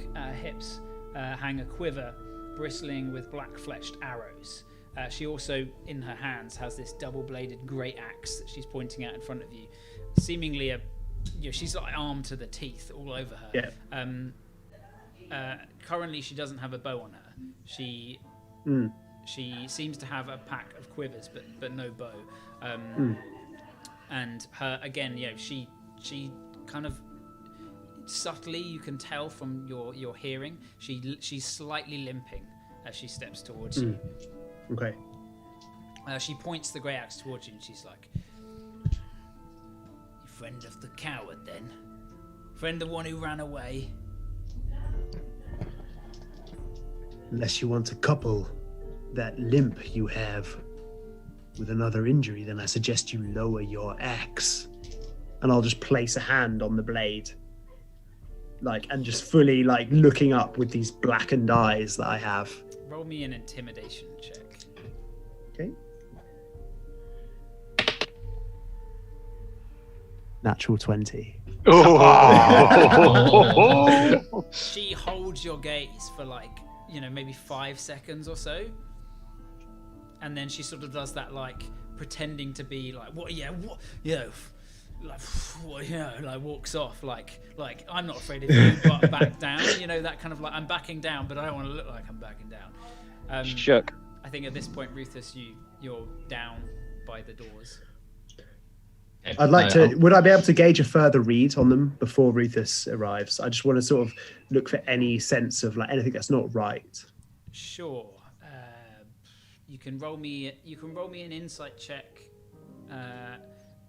or maybe, yeah. I mean, it'd be insight. You can roll for both of them, or you can roll for one more specifically. It's kind of easier to tell, to kind of gauge just one person, but you can do both, but it might just be. I'm going more on Malvo. Okay, yeah. Make me another insight check on Malvo then. Oh yeah, that's a 25. Is it? Yeah, 25. Natural 19. Something's not right. You've encountered him only a couple times, really. Mm-hmm. And he struck you as sort of a brash, cross individual. There's just something about his demeanor that's off. It strikes you. It's hard to pinpoint what it is, but it strikes you as untrustworthy, no matter what. In that moment that I've disrupted his daughter's sort of demeanor, I'd like to turn away and just swiftly place the piece of copper wire to my throat and sending a message to Rufus and just explaining that there's something not quite right about Malvo and to be on guard. Perhaps don't open the gate at this point. Okay, you hear that.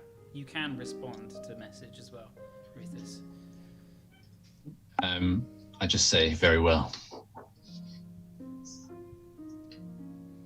And then I'm gonna step out of the doors and then close them quickly behind me and stand at the top of the steps. Sure, they're huge doors, so they have to kind of be pushed open, and it may not be so easy just to shut them.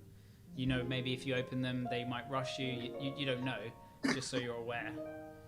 Okay, I need to address them anyway, so I need to step outside. A couple of the guards help, and they pull the big door to the temple open. Malvo and Yasha turn, and she sort of looks smug at you, oh, here he is, sort of that kind of look. You step out, and the guards begin closing it behind you. Malvo takes a step forwards. Rufus, let me see my daughter. What are you doing? Malvo, a pleasure to meet you on such a fine day. I need answers from you. I need the truth. What happened here today? Did you have any hand in this? Yasha steps forward and is like, a fucking hand in this? We were both I didn't ask buried." you, Yasha. Malvo turns and is like, ever see my daughter harmed. Why would I have a hand in this?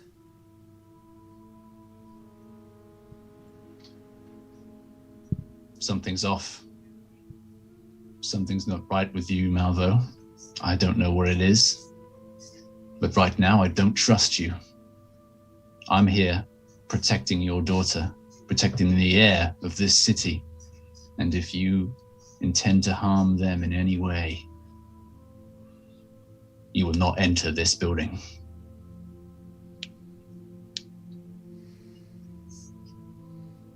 Yasha again, her temper flaring. She strides forwards, kind of coming up, right above you. She's fairly tall. She's kind of slender. She just sort of towers down at you, just like seething. Let me see my sister. Let me see her now. I try and hold her gaze, and not until you prove yourself. I don't have to prove shit to you. You abandoned these people.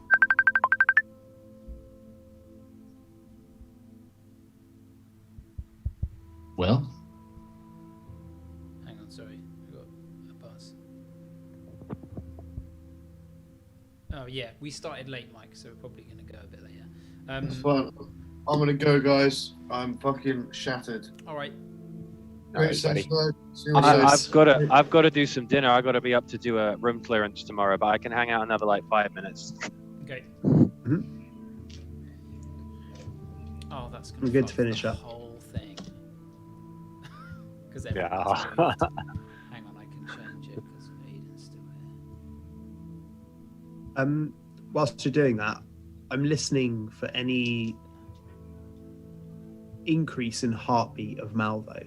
Anything to indicate that the words that Brutus is saying are disrupting his demeanor. Okay. You can make me another insight check. Okay.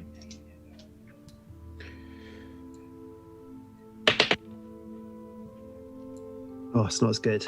An 8. 9, sorry. It seems steady. Mm-hmm. If maybe a little bit raised due to the circumstance of him, Mm-hmm. I don't guess, being frustrated. I'm not explaining anything to you, Yasha says. Now move out the way, and she shoves you back sort of against the door. You can roll me an athletics check. Sure. She's fucking good, actually. I got a 14. She rolled a natural 19 plus a bunch. Yeah, she shoves you back and you kind of hit into the door. I'm getting angry now. Maybe it's you who's betraying us. I haven't seen my sister. What have you done with her? You turned up in this place and now it's all gone to shit. How are we to know that you're not trustworthy? Rufus comes back to his full height. Awfully convenient that your forces arrived just in time. Just in time? That's right. We knew something was going to happen today.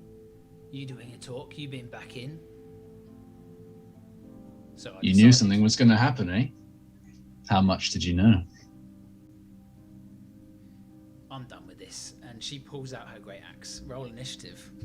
She's going to attack you.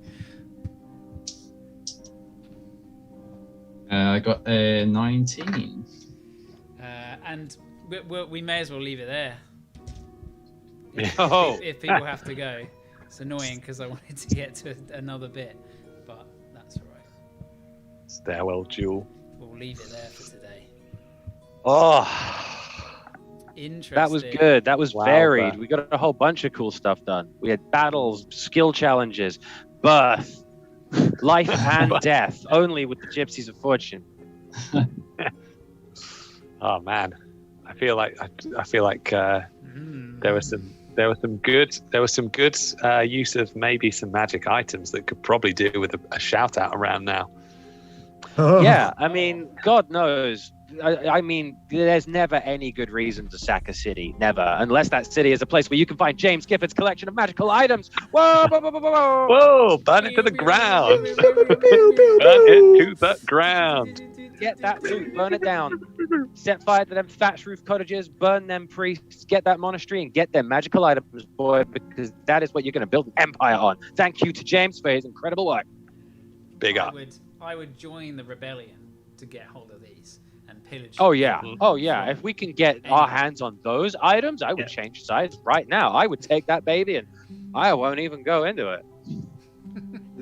I would kill thrice-fold the number of innocent folk that I've slain in this session, just to get my hands on but one of those magical cards. Before we finish, in the panic of fighting those like peasant militia, as everyone was kind of fighting around, I forgot that Draug, you knelt down to one of the bodies, and you allowed yourself to give in to this temptation.